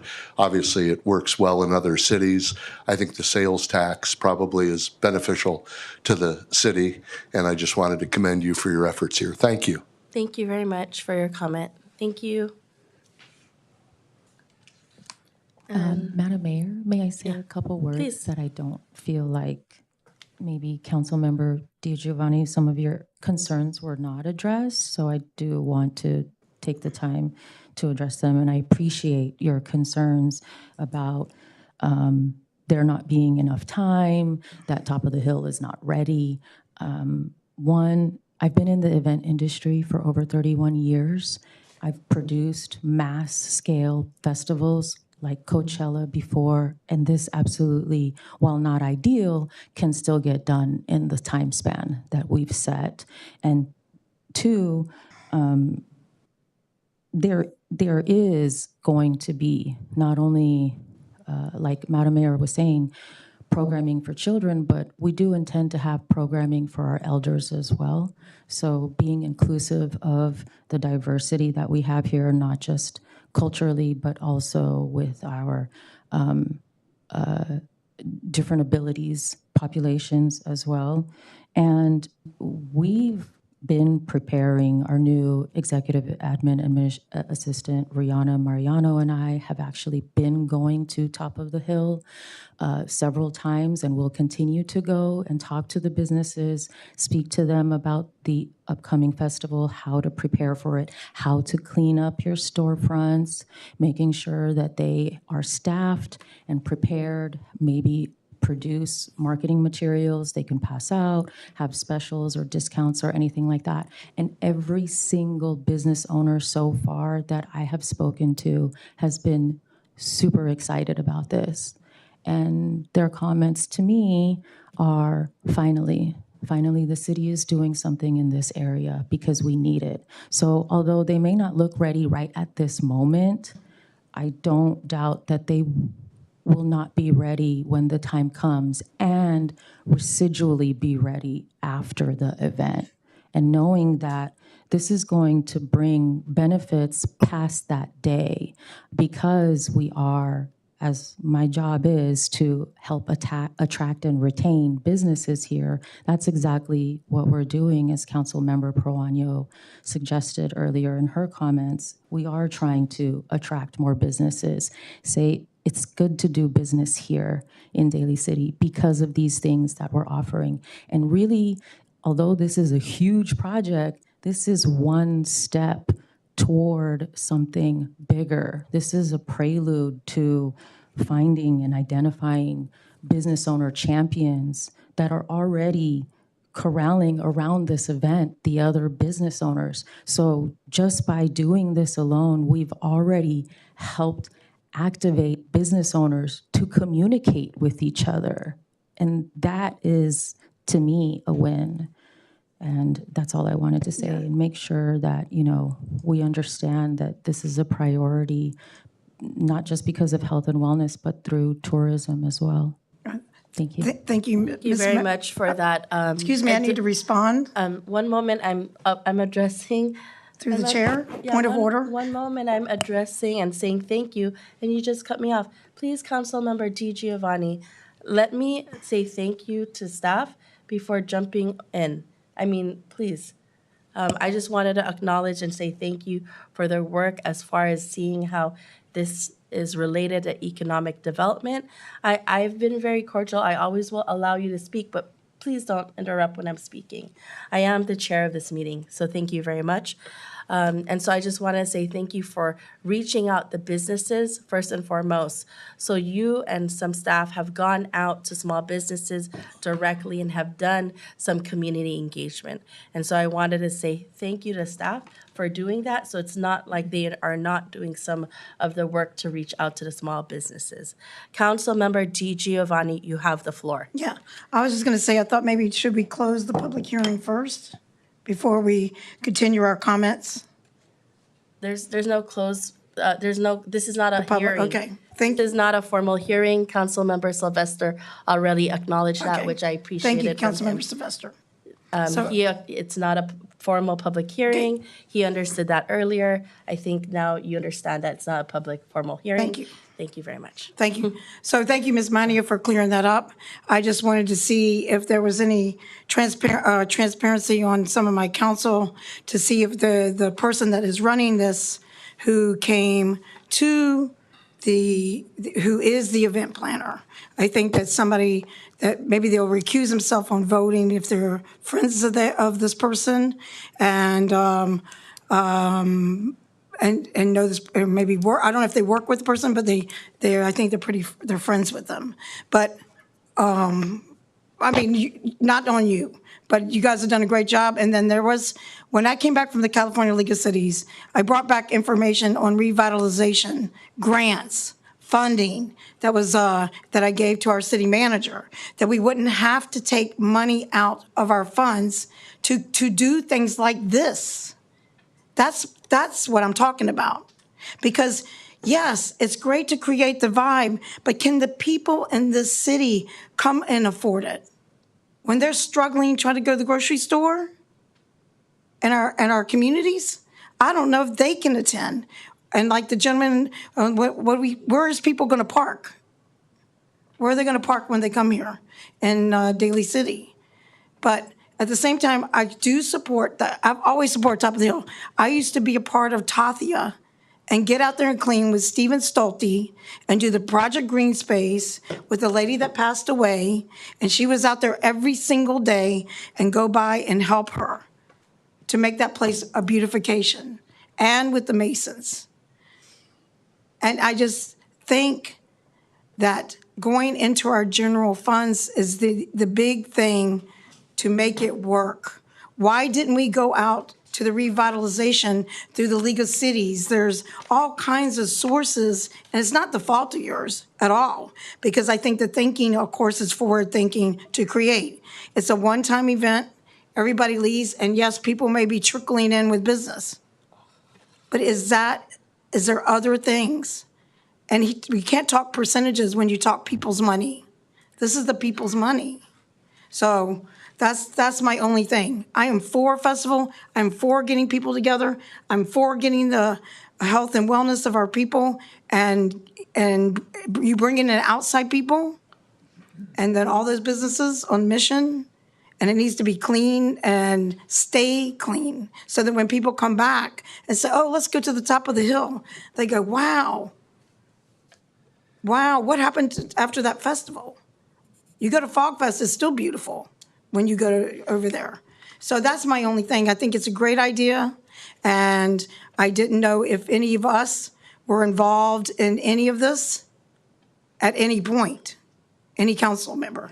And that's what I was asking. Through the chair, can I help you with that answer? Yeah. This has been staff only. Since the suggestion was made during the, no, No council member has been at any meeting. no. Okay. Through the chair. Yes, Councilmember Prano? Thank you so much. I'm not finished yet, but. Oh, I'm but go so ahead. sorry. No, No, but go no, ahead. You're not finished yet? Go We ahead. didn't know you stopped talking, so please. No, I was go listening ahead. to the city manager Sorry. respectively. Okay. Go ahead. Yeah, so I'm almost through. So that's the only thing. And that our departments are cut 3%. That's huge. I know we're trying to make the money to get the money, but California League of Cities, I had a stack of things that revitalization when I came back. I don't know what happened to the materials or where they went, but I did have information because we all went around to booths. I saw Councilmember Sylvester there, and we were all everywhere trying to get information for our cities to try to see how can we make that top of the hill.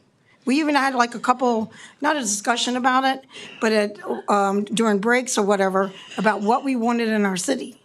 And that's what the California League of Cities, that's what they provide for us as resources, so we won't have to go in to our general fund in case we have an emergency.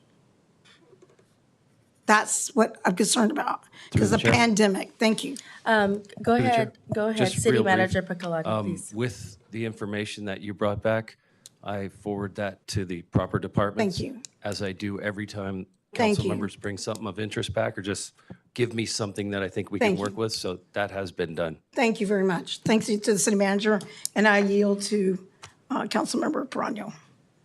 So is there going to be a fee? I mean, I hear her concern. I hear her concern that it's going to cost people money.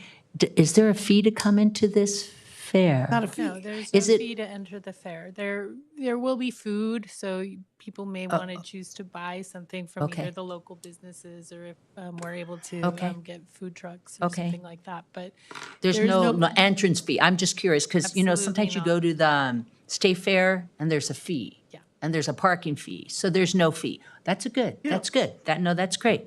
Second one, when recreation puts on an event, there's a budget. It costs to do the Christmas event and the Spring Fun Day and all those amazing events, right? There's money that's spent. And then you produce it, right? And that would include, if we budgeted out, and we would say this many staff work on it could be 75, 100 staff working on an event, right? I mean, there's a budget that you work with, correct? Just like the budget they're talking to us about. Your events, I love your events. They're amazing. But I understand that this is something where, is my understanding, that other departments here, like yours, met and you guys said, I'm going to do some work and I'm going to help with the street and I'm going to help with whatever, right? So you guys were all talking. So I just trying to understand that, because I understand Council Members Di Giovanni's concern on budget and money and work. And you guys are all working together as a team because it's one city event instead of saying it's a recreation event or it's a street event. It's everybody. Okay, that, I need to understand that. That, and then I guess my other question is, when you guys were sitting down and talking about this event, and I kind of heard something you said that all the departments were excited too. Can you like just give us a little insight from your meeting on what everybody's saying within the city of Daly City that's going to work on this event? Well, I think, as many of our city departments are, they're just incredibly helpful, and we all like to see good things happen in this city. And so the fact that they could participate in that, they find joy in that.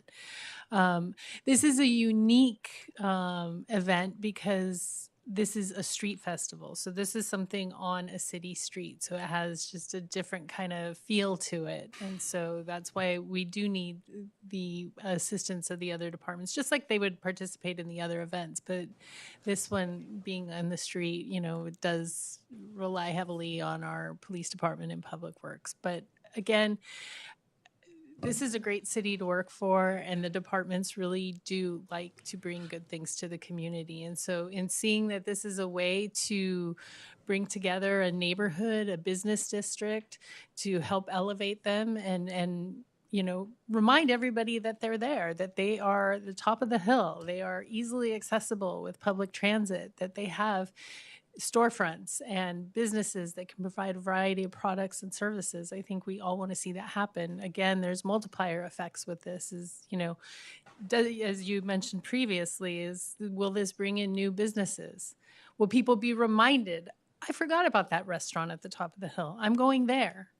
That's what we're trying to do. And so that will see benefits down the line. It won't be the next day, but down the line, we're hoping that this will get more commercial activity, which is always good for us because it generates sales tax and rental tax associated with that sort of activity. And so I did see, thank you for that answer, that, I noticed that, you had booth fees, right?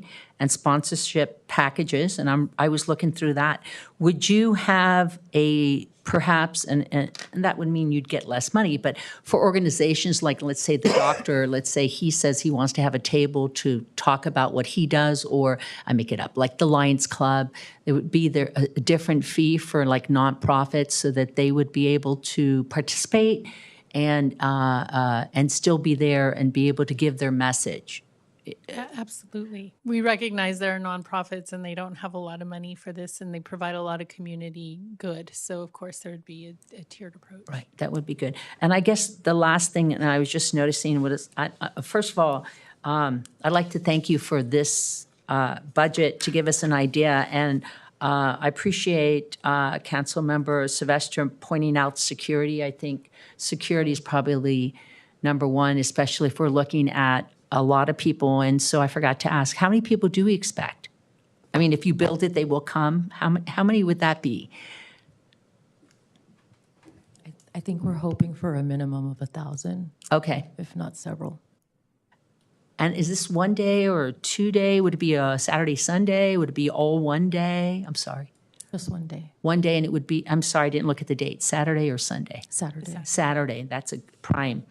Okay, I think I've asked all the questions I needed to ask. I appreciate the details, and I appreciate you guys sharing your vision, and hope that this touches different, businesses, people, young and old. So thank you. Thank you so much, Councilmember Praño. Any other questions or comments? We have one more public comment. Please come up. And did you turn in your speaker card? Oh, okay. No, but I can fill up. Okay.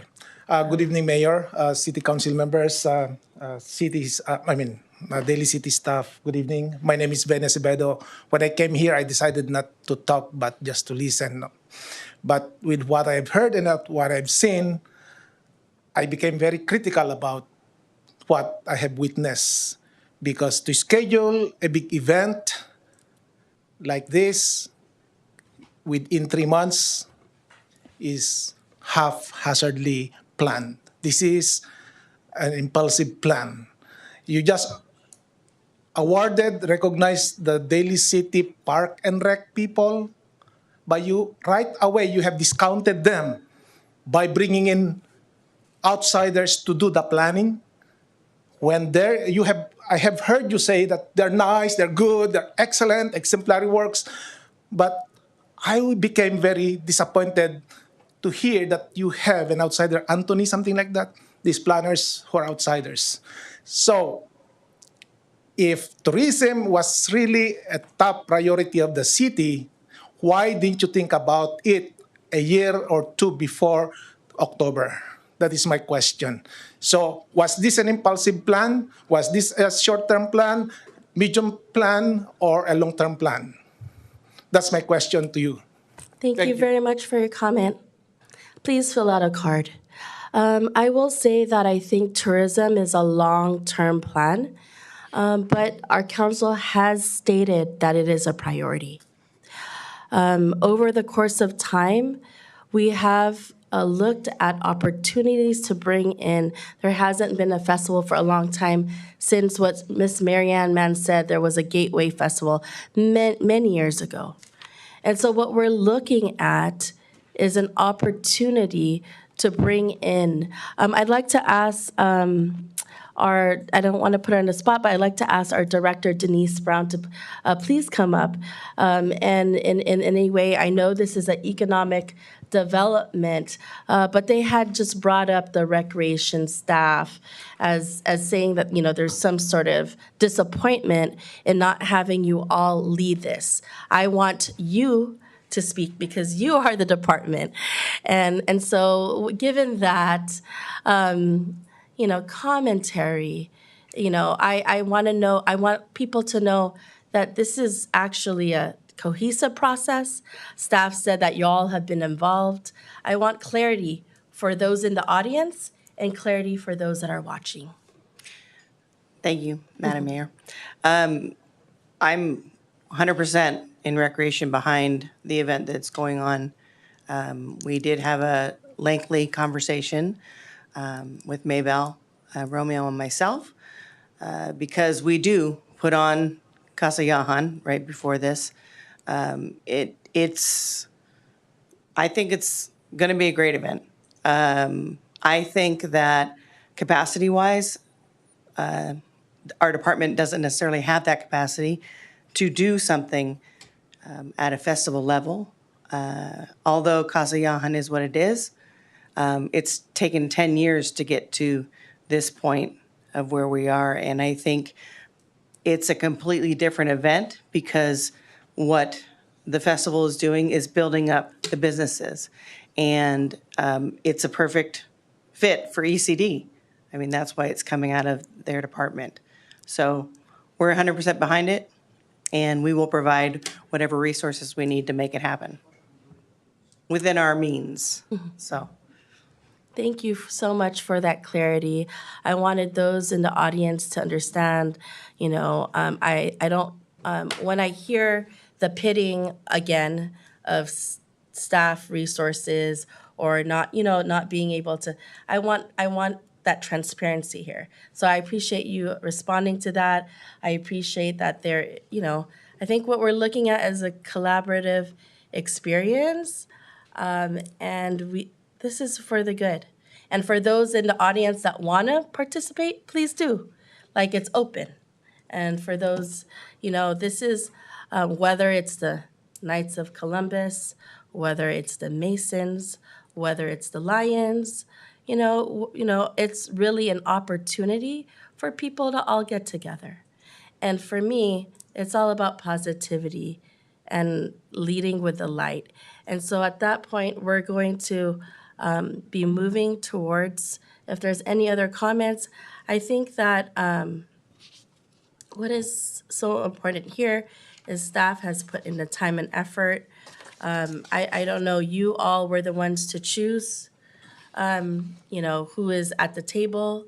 If someone can explain why this event planner was chosen one more time for the edification of those watching online. If I may, Madam Mayor, So this RFP was put out. It was blasted all over our social media channels, throughout the city's marketing channels, and also my personal sphere of influence, which I know a lot of event producers.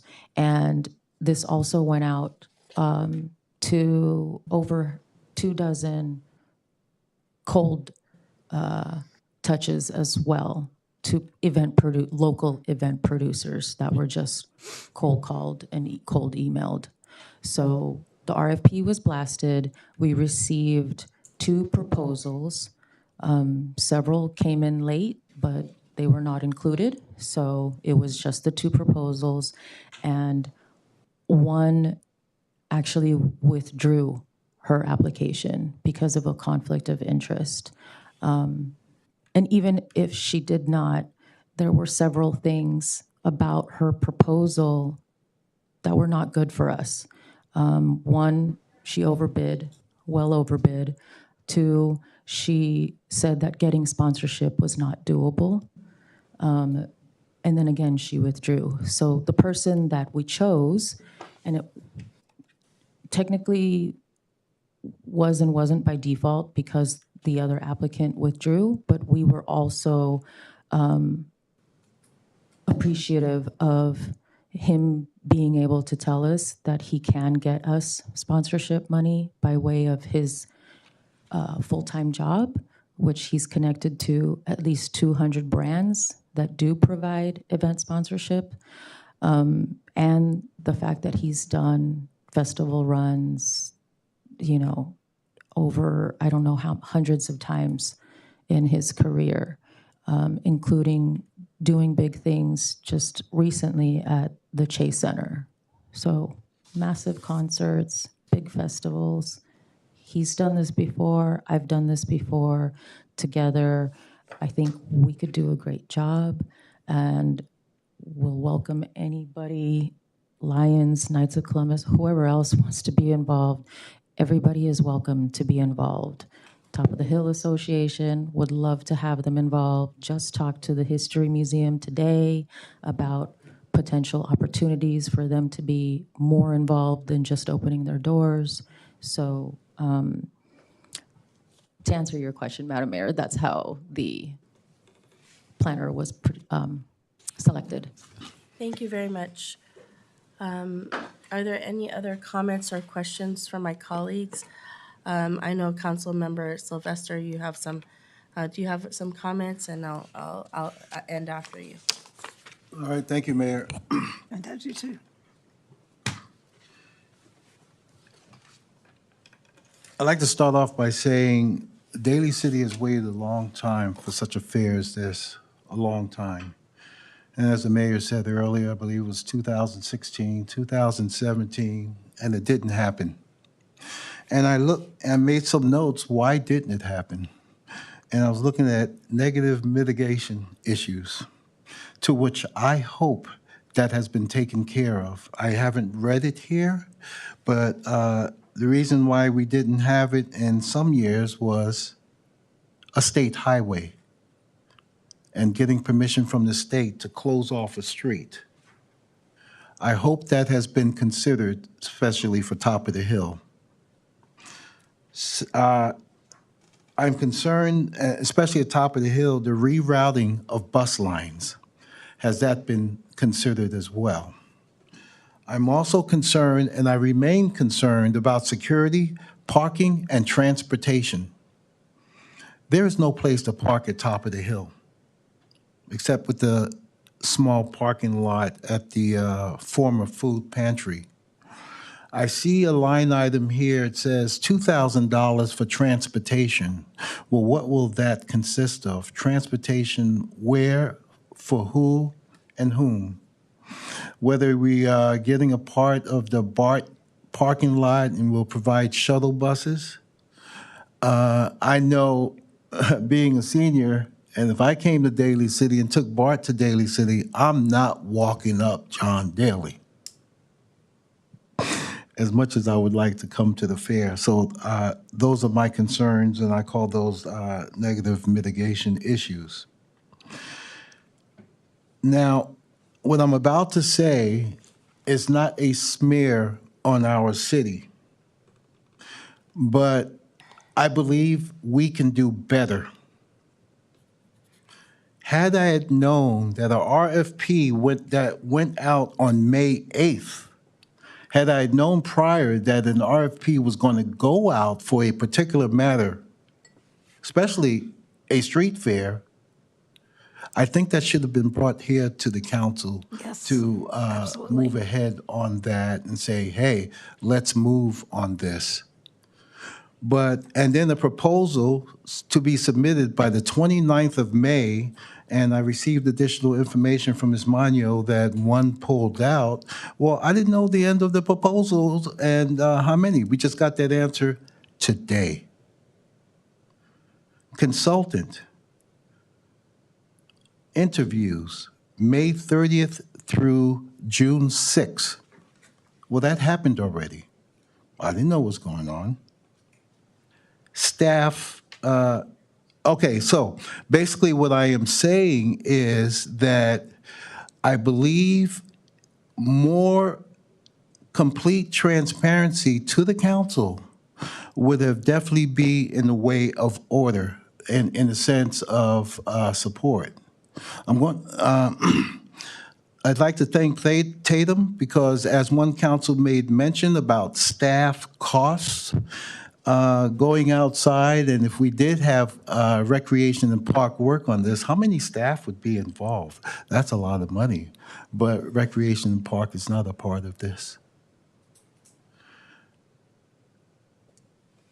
I think, again, as a city, we can do better.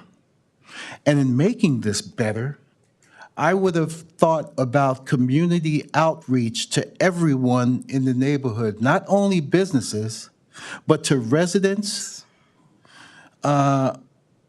anybody who lives in that area, community outreach, maybe a survey. Once you've decided on a location, time for community outreach and reach out to the community and let's see what ideas that they have. And maybe we can work around those ideas so that we can get support. One classic example I can give you is the Bayshore District when they wanted to build the elementary school there. They had community outreach, and amidst all the construction that went on there, they completely supported it. I don't want to pit the community against each other because everybody within our community, to include the residents and the businesses, they have different agendas and they have different needs. And I want to know what those needs are. Don't get me wrong. I think this is an excellent program that we should do, but given the time constraints and the lack of knowledge that I did not know about, Right. makes it a little bit difficult for me. But at the same time, we do need revitalization. And again, I'm going to say it for the third time, I think we can do better, especially if we're going to plan something like this. I'm actually looking forward to it. But I think as a city, we can do better. So I guess I kind of checked off everything I wanted to make mention about, and those are my comment, Madam Mayor, and I thank you so much for the opportunity to speak. Thank you so much for your comments. Are there any questions that Council Member Sylvester had so that you don't lose track? Are there any questions you'd like to answer from Council Member Sylvester at this time? No? Okay. Thank you. And then I think it was during our first time, Council Member Sylvester, in about 2016-17, that this was brought up.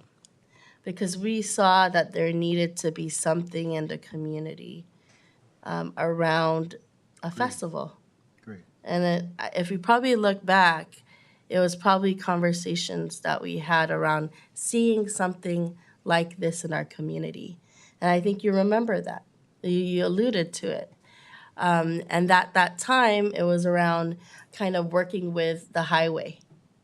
And so you have great memory in that respect. And so I think in that, with that, staff are you all working with the entities, which it corresponds to Councilmember Sylvester's question around working with the buses? I think that's a question I wanted to bring forth. I think he was alluding to that, but I wanted to ask all of you.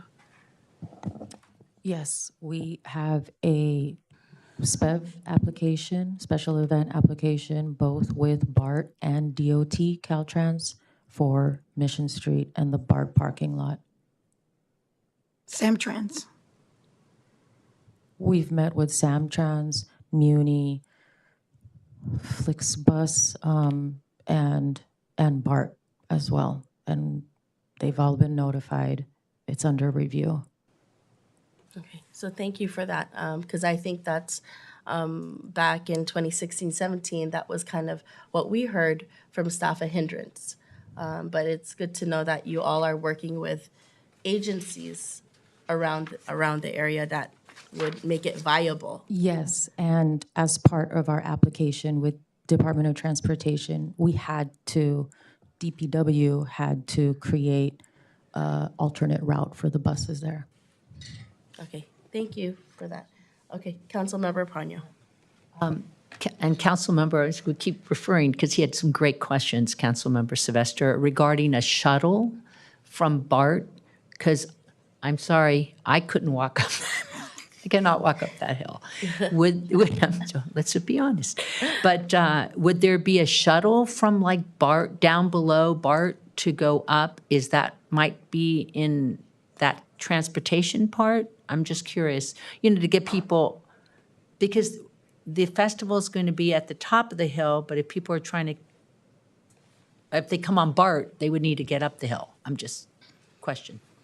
Correct. We would come up with the contingencies after we're notified if the BART closure is even going to be approved. Okay, thank you.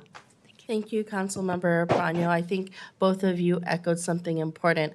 Is there going to be some sort of, hopefully, mobility plan to bring folks going up to the hill or up and down? And so if that's in your plan, Through the chair.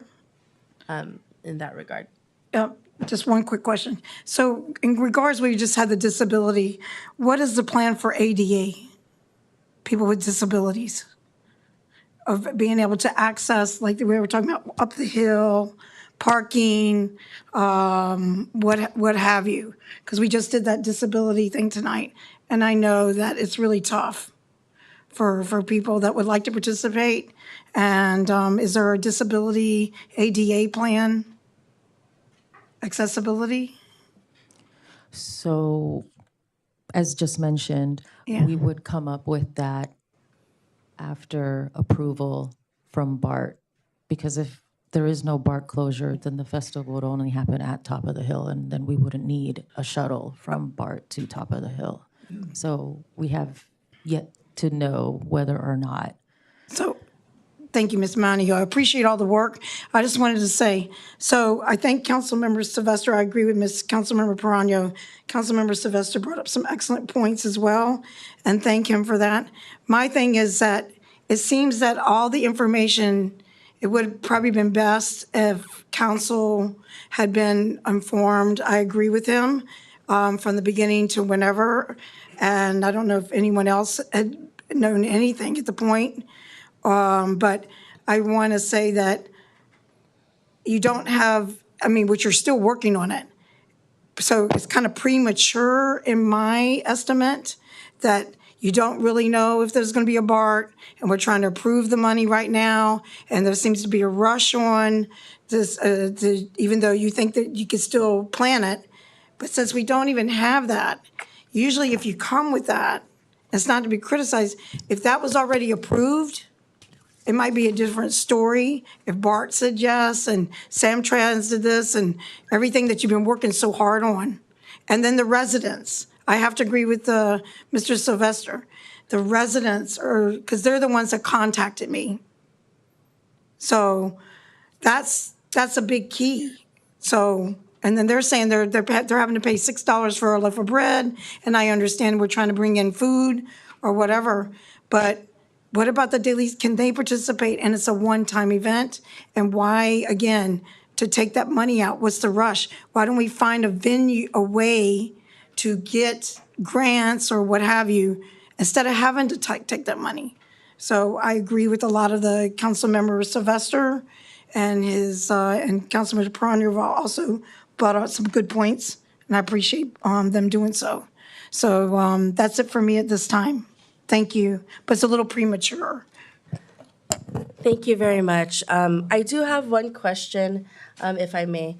In regards to this item here, it's on this agenda item today. Does it need approval today, or can we move it to the next meeting in July so that we do have a full council to approve this item? I'd like to ask staff that. If we were to just move it to the next meeting and then allow for some outreach to residents as well. So I'd just like to ask you both if it's possible, with your, all the work that you've done. Can't manipulate it. Well, so it would be preferable to have resources now available so that we can begin some of the reservations of goods and services. Also to utilize the services of an event planner if we're going to have somebody helping us. If we put that off, then we're taking a month out of 2 weeks. Or sorry, you're right, 2 weeks. But again, this is an ambitious schedule. But yeah, I mean, we could look at continuing this if there's more questions that need to be answered. Yeah, I think that maybe it would allow for some of the concerns that Council Member Sylvester brought up. I know you've all been out to the, small businesses, but maybe allow some, reaching out to some of the residents, as he's mentioned, but also have, I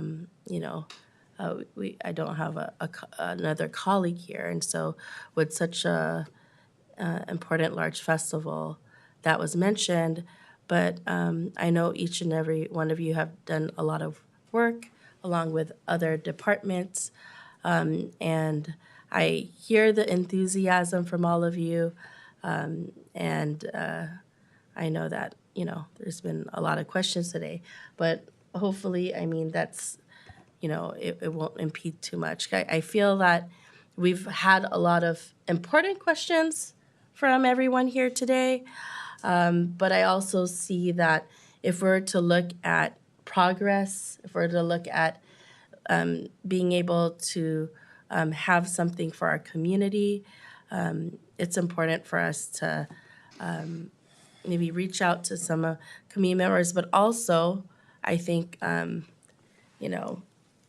move with a decision with a full council. All the hard work here has happened. I think you mentioned that, you've worked on large festivals as well in the past with your expertise. And Tatum mentioned it earlier, where really there hasn't been anything like this to be able to bring everyone together, support small businesses, spur economic development, and also mentioned that businesses are now starting to talk to each other business to business. I remember back when Council Member Sylvester and I got first elected, we also heard from some of our firefighters at top of the hill in that firehouse that was also very excited to see something around the top of the hill area.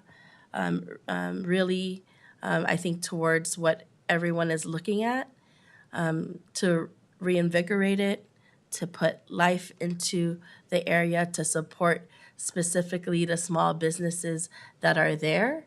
And then also be able to highlight with others that may have not visited Daly City, our small businesses, the amazing cuisine, the art and culture, and all of that. And so I would ask my colleagues, I would ask Councilmember Sylvester, Councilmember Priano, Councilmember Di Giovanni, if we can move this to the next meeting. Yeah, go ahead, Councilmember Sylvester. Thank you, Mayor. Yeah. Before giving you my answer, what I would like to say, and I forgot to make mention, is, first of all, as was mentioned by a council member, and our city manager, I attend many meetings as well, and I did not know about the revitalization material. I did see some of that, but it's been my experience that everything I've submitted to the city manager has been very receptive, and maybe it's a time, oh, okay, yeah, maybe I should take a look at that. But from what I've seen, he hasn't forgotten. So I want to thank our city manager for that. And I just want to put that out there. Secondly, and the most important, before I make my decision, Madam Mayor, I just wanted to let you know, all of us here on council has a fiduciary responsibility to our constituents. And when we look at ROI, return on investment, we can't always depend on looking through the lens of what's the ROI. When we give to a school to provide an enrichment program and we put out thousands of dollars, do we say to ourselves, what are we getting back in return? When we do the slurry seals on the streets and spend many hundreds of thousands of dollars, and what do we get back in return? Well, basically, is to maintain our infrastructure, but we had to put that money out. And there are so many other things. And to always look through and say, what's the return on investment? What would be the return on investment on having a street fair? And we've heard it mentioned many times this evening, revitalization. And can we put a cost on that? I am very, very optimistic that given what I've read thus far, we're talking about the booths, we're talking about possible sales tax revenue.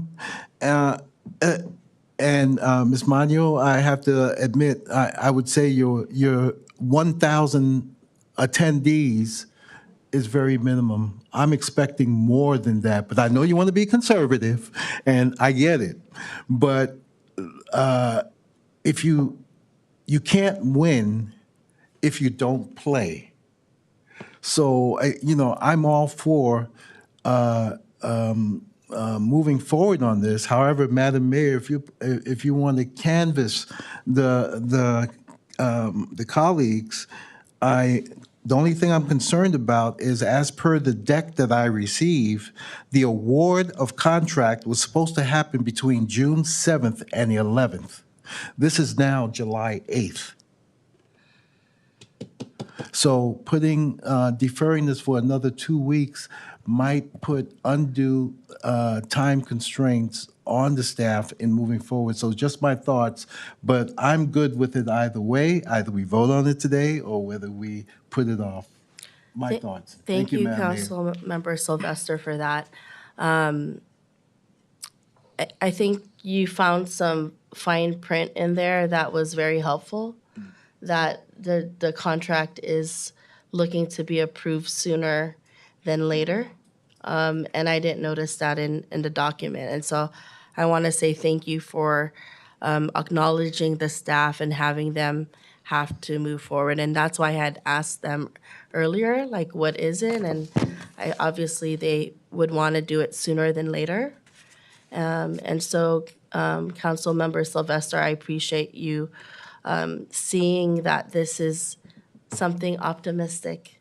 Oh, yeah. I really do, and I think that something that was a vision that we both saw and during that time come to fruition many years later is something really special. And so that with that, in collaboration with everyone, right, with this council here, with the council at hand, and with the staff. And so with that, with pointing that out, Councilmember Sylvester, I will take back moving this item 2 weeks later because you pointed out something very important. It was supposed to be approved actually maybe a week ago or so. So thank you for pointing that out. I look to moving this item, the Top of the Hill Festival, or with this contract. And I look to you, Councilmember Sylvester, if I offer you the second. Madam Mayor, Glenn Sylvester, I'll gladly second. Thank you very much. So may we have roll call, please? Ms. Giovanni? Yes, I said it's a little mature and the residents haven't been reached out to. I would have liked a little bit more information, but I'm supportive of street festival. If I'd had more information, and actually it came out of Councilmember Sylvester itself, that we were not informed until at the last minute with a lot of this, that was not answered. So unfortunately, it's a no for me at this time, but, or I abstain. I abstain. Thank you. Ms. Perano? I vote yes. Mr. Sylvester? Glenn Sylvester, I'll vote yes. And as I made mention before, I hope, I got this from the words from our city manager, we will do better. And I'm looking forward to it. Yes. Ms. Manalo? I thank you very much. I look forward to it too. I want to acknowledge all the staff that's been working on this, and I thank you for my colleagues here on the council with the eyes of optimism, because I think in our city, it's so important for us to look forward and ahead. And I also want to acknowledge and thank you, Director Nevin, for the calculation earlier with a 0.008% of our general budget. 100,000. So thank you so much for that.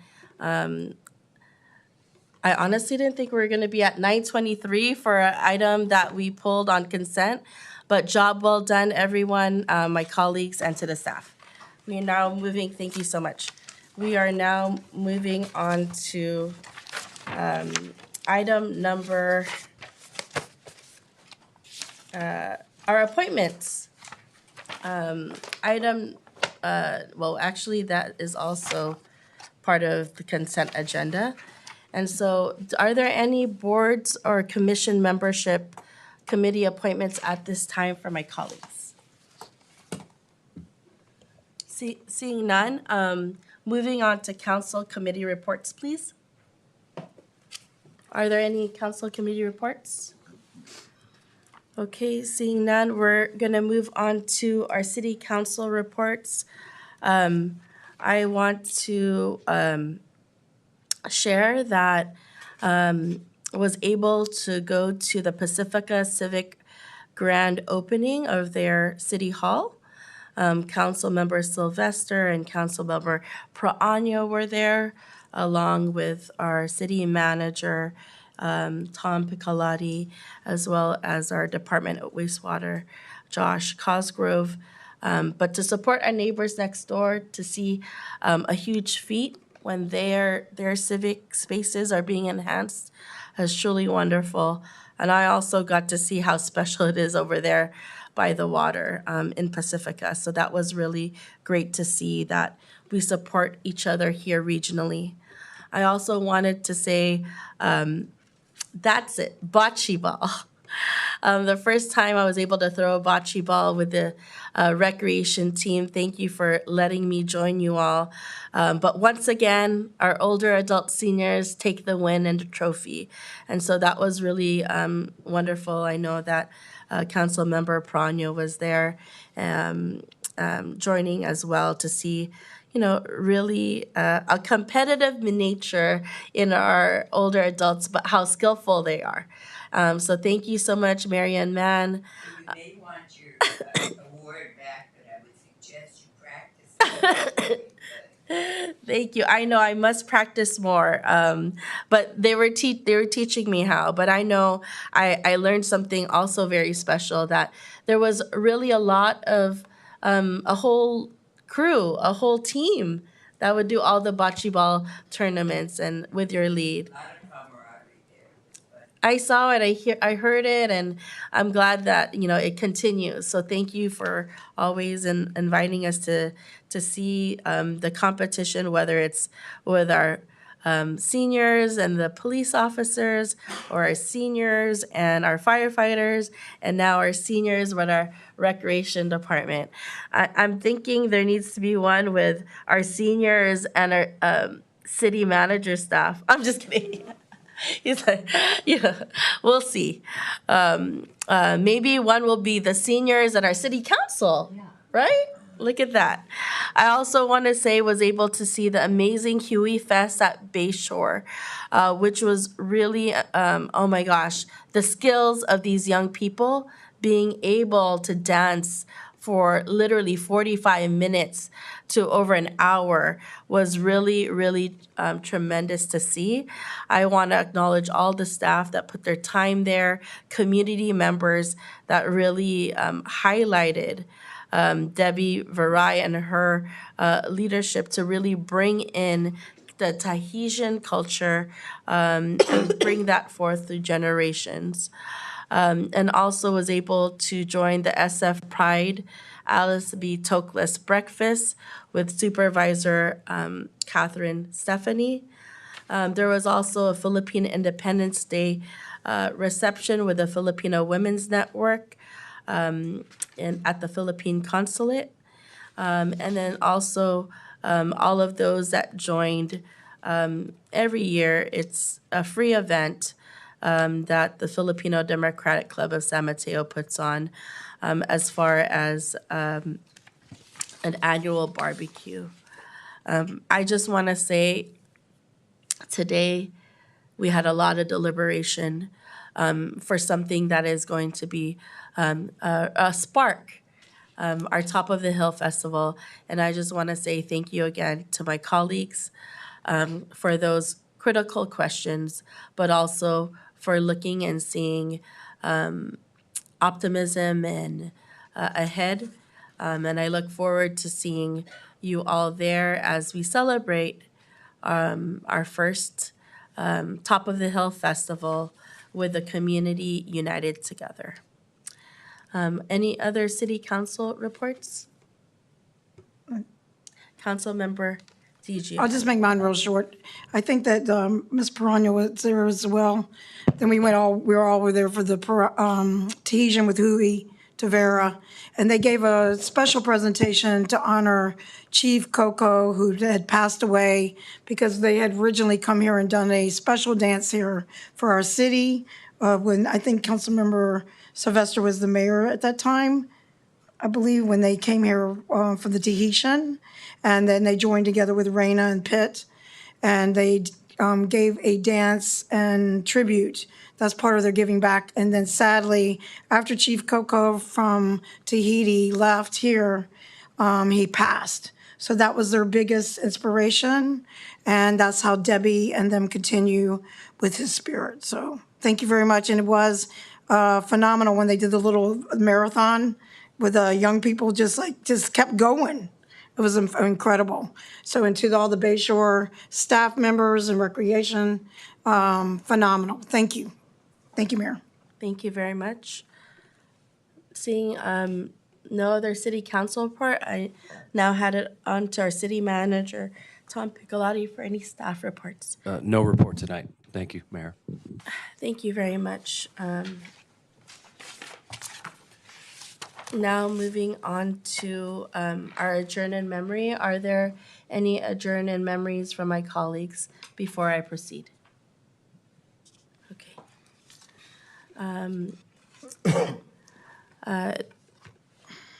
We want to adjourn in memory and in honor of Barbara Maharaj, which is the mother-in-law to Police Captain Ignacio Reyes. And also in tonight's council meeting, in memory of Corazon Dandan. Corazon de Guzman Dandan, April 22 to 1950 to July 2nd, 2024.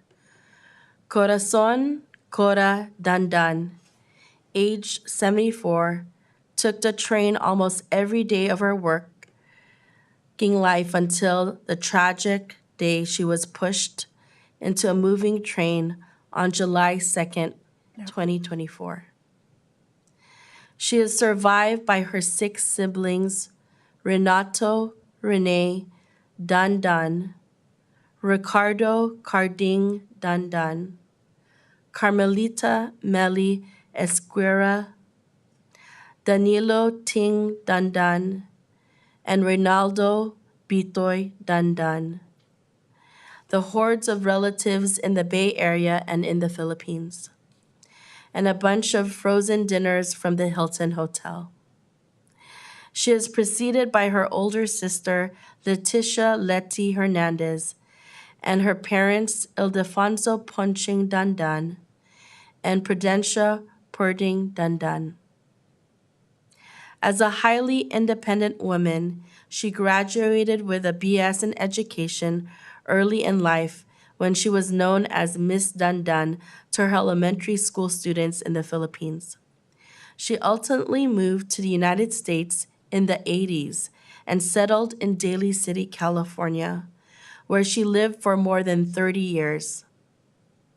Throughout that time, she opened her home to countless family, friends, neighbors, and random strangers. She had a firecracker personality that made her pandemic resistant. She fed scores of neighbors without getting infected with the COVID-19 virus, mostly thanks to her favorite pulmonologist nephew. She loved talking.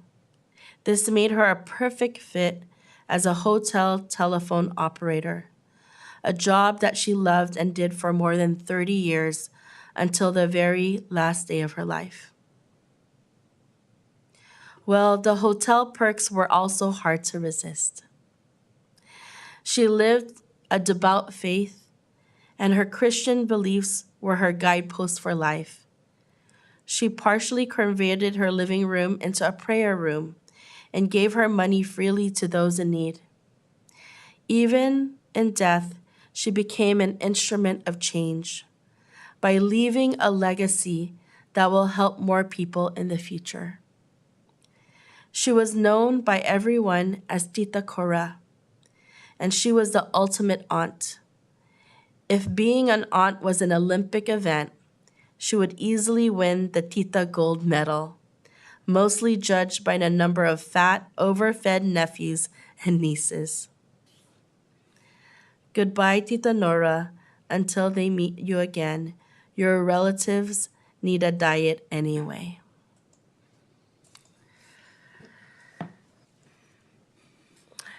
May I all have a moment of silence.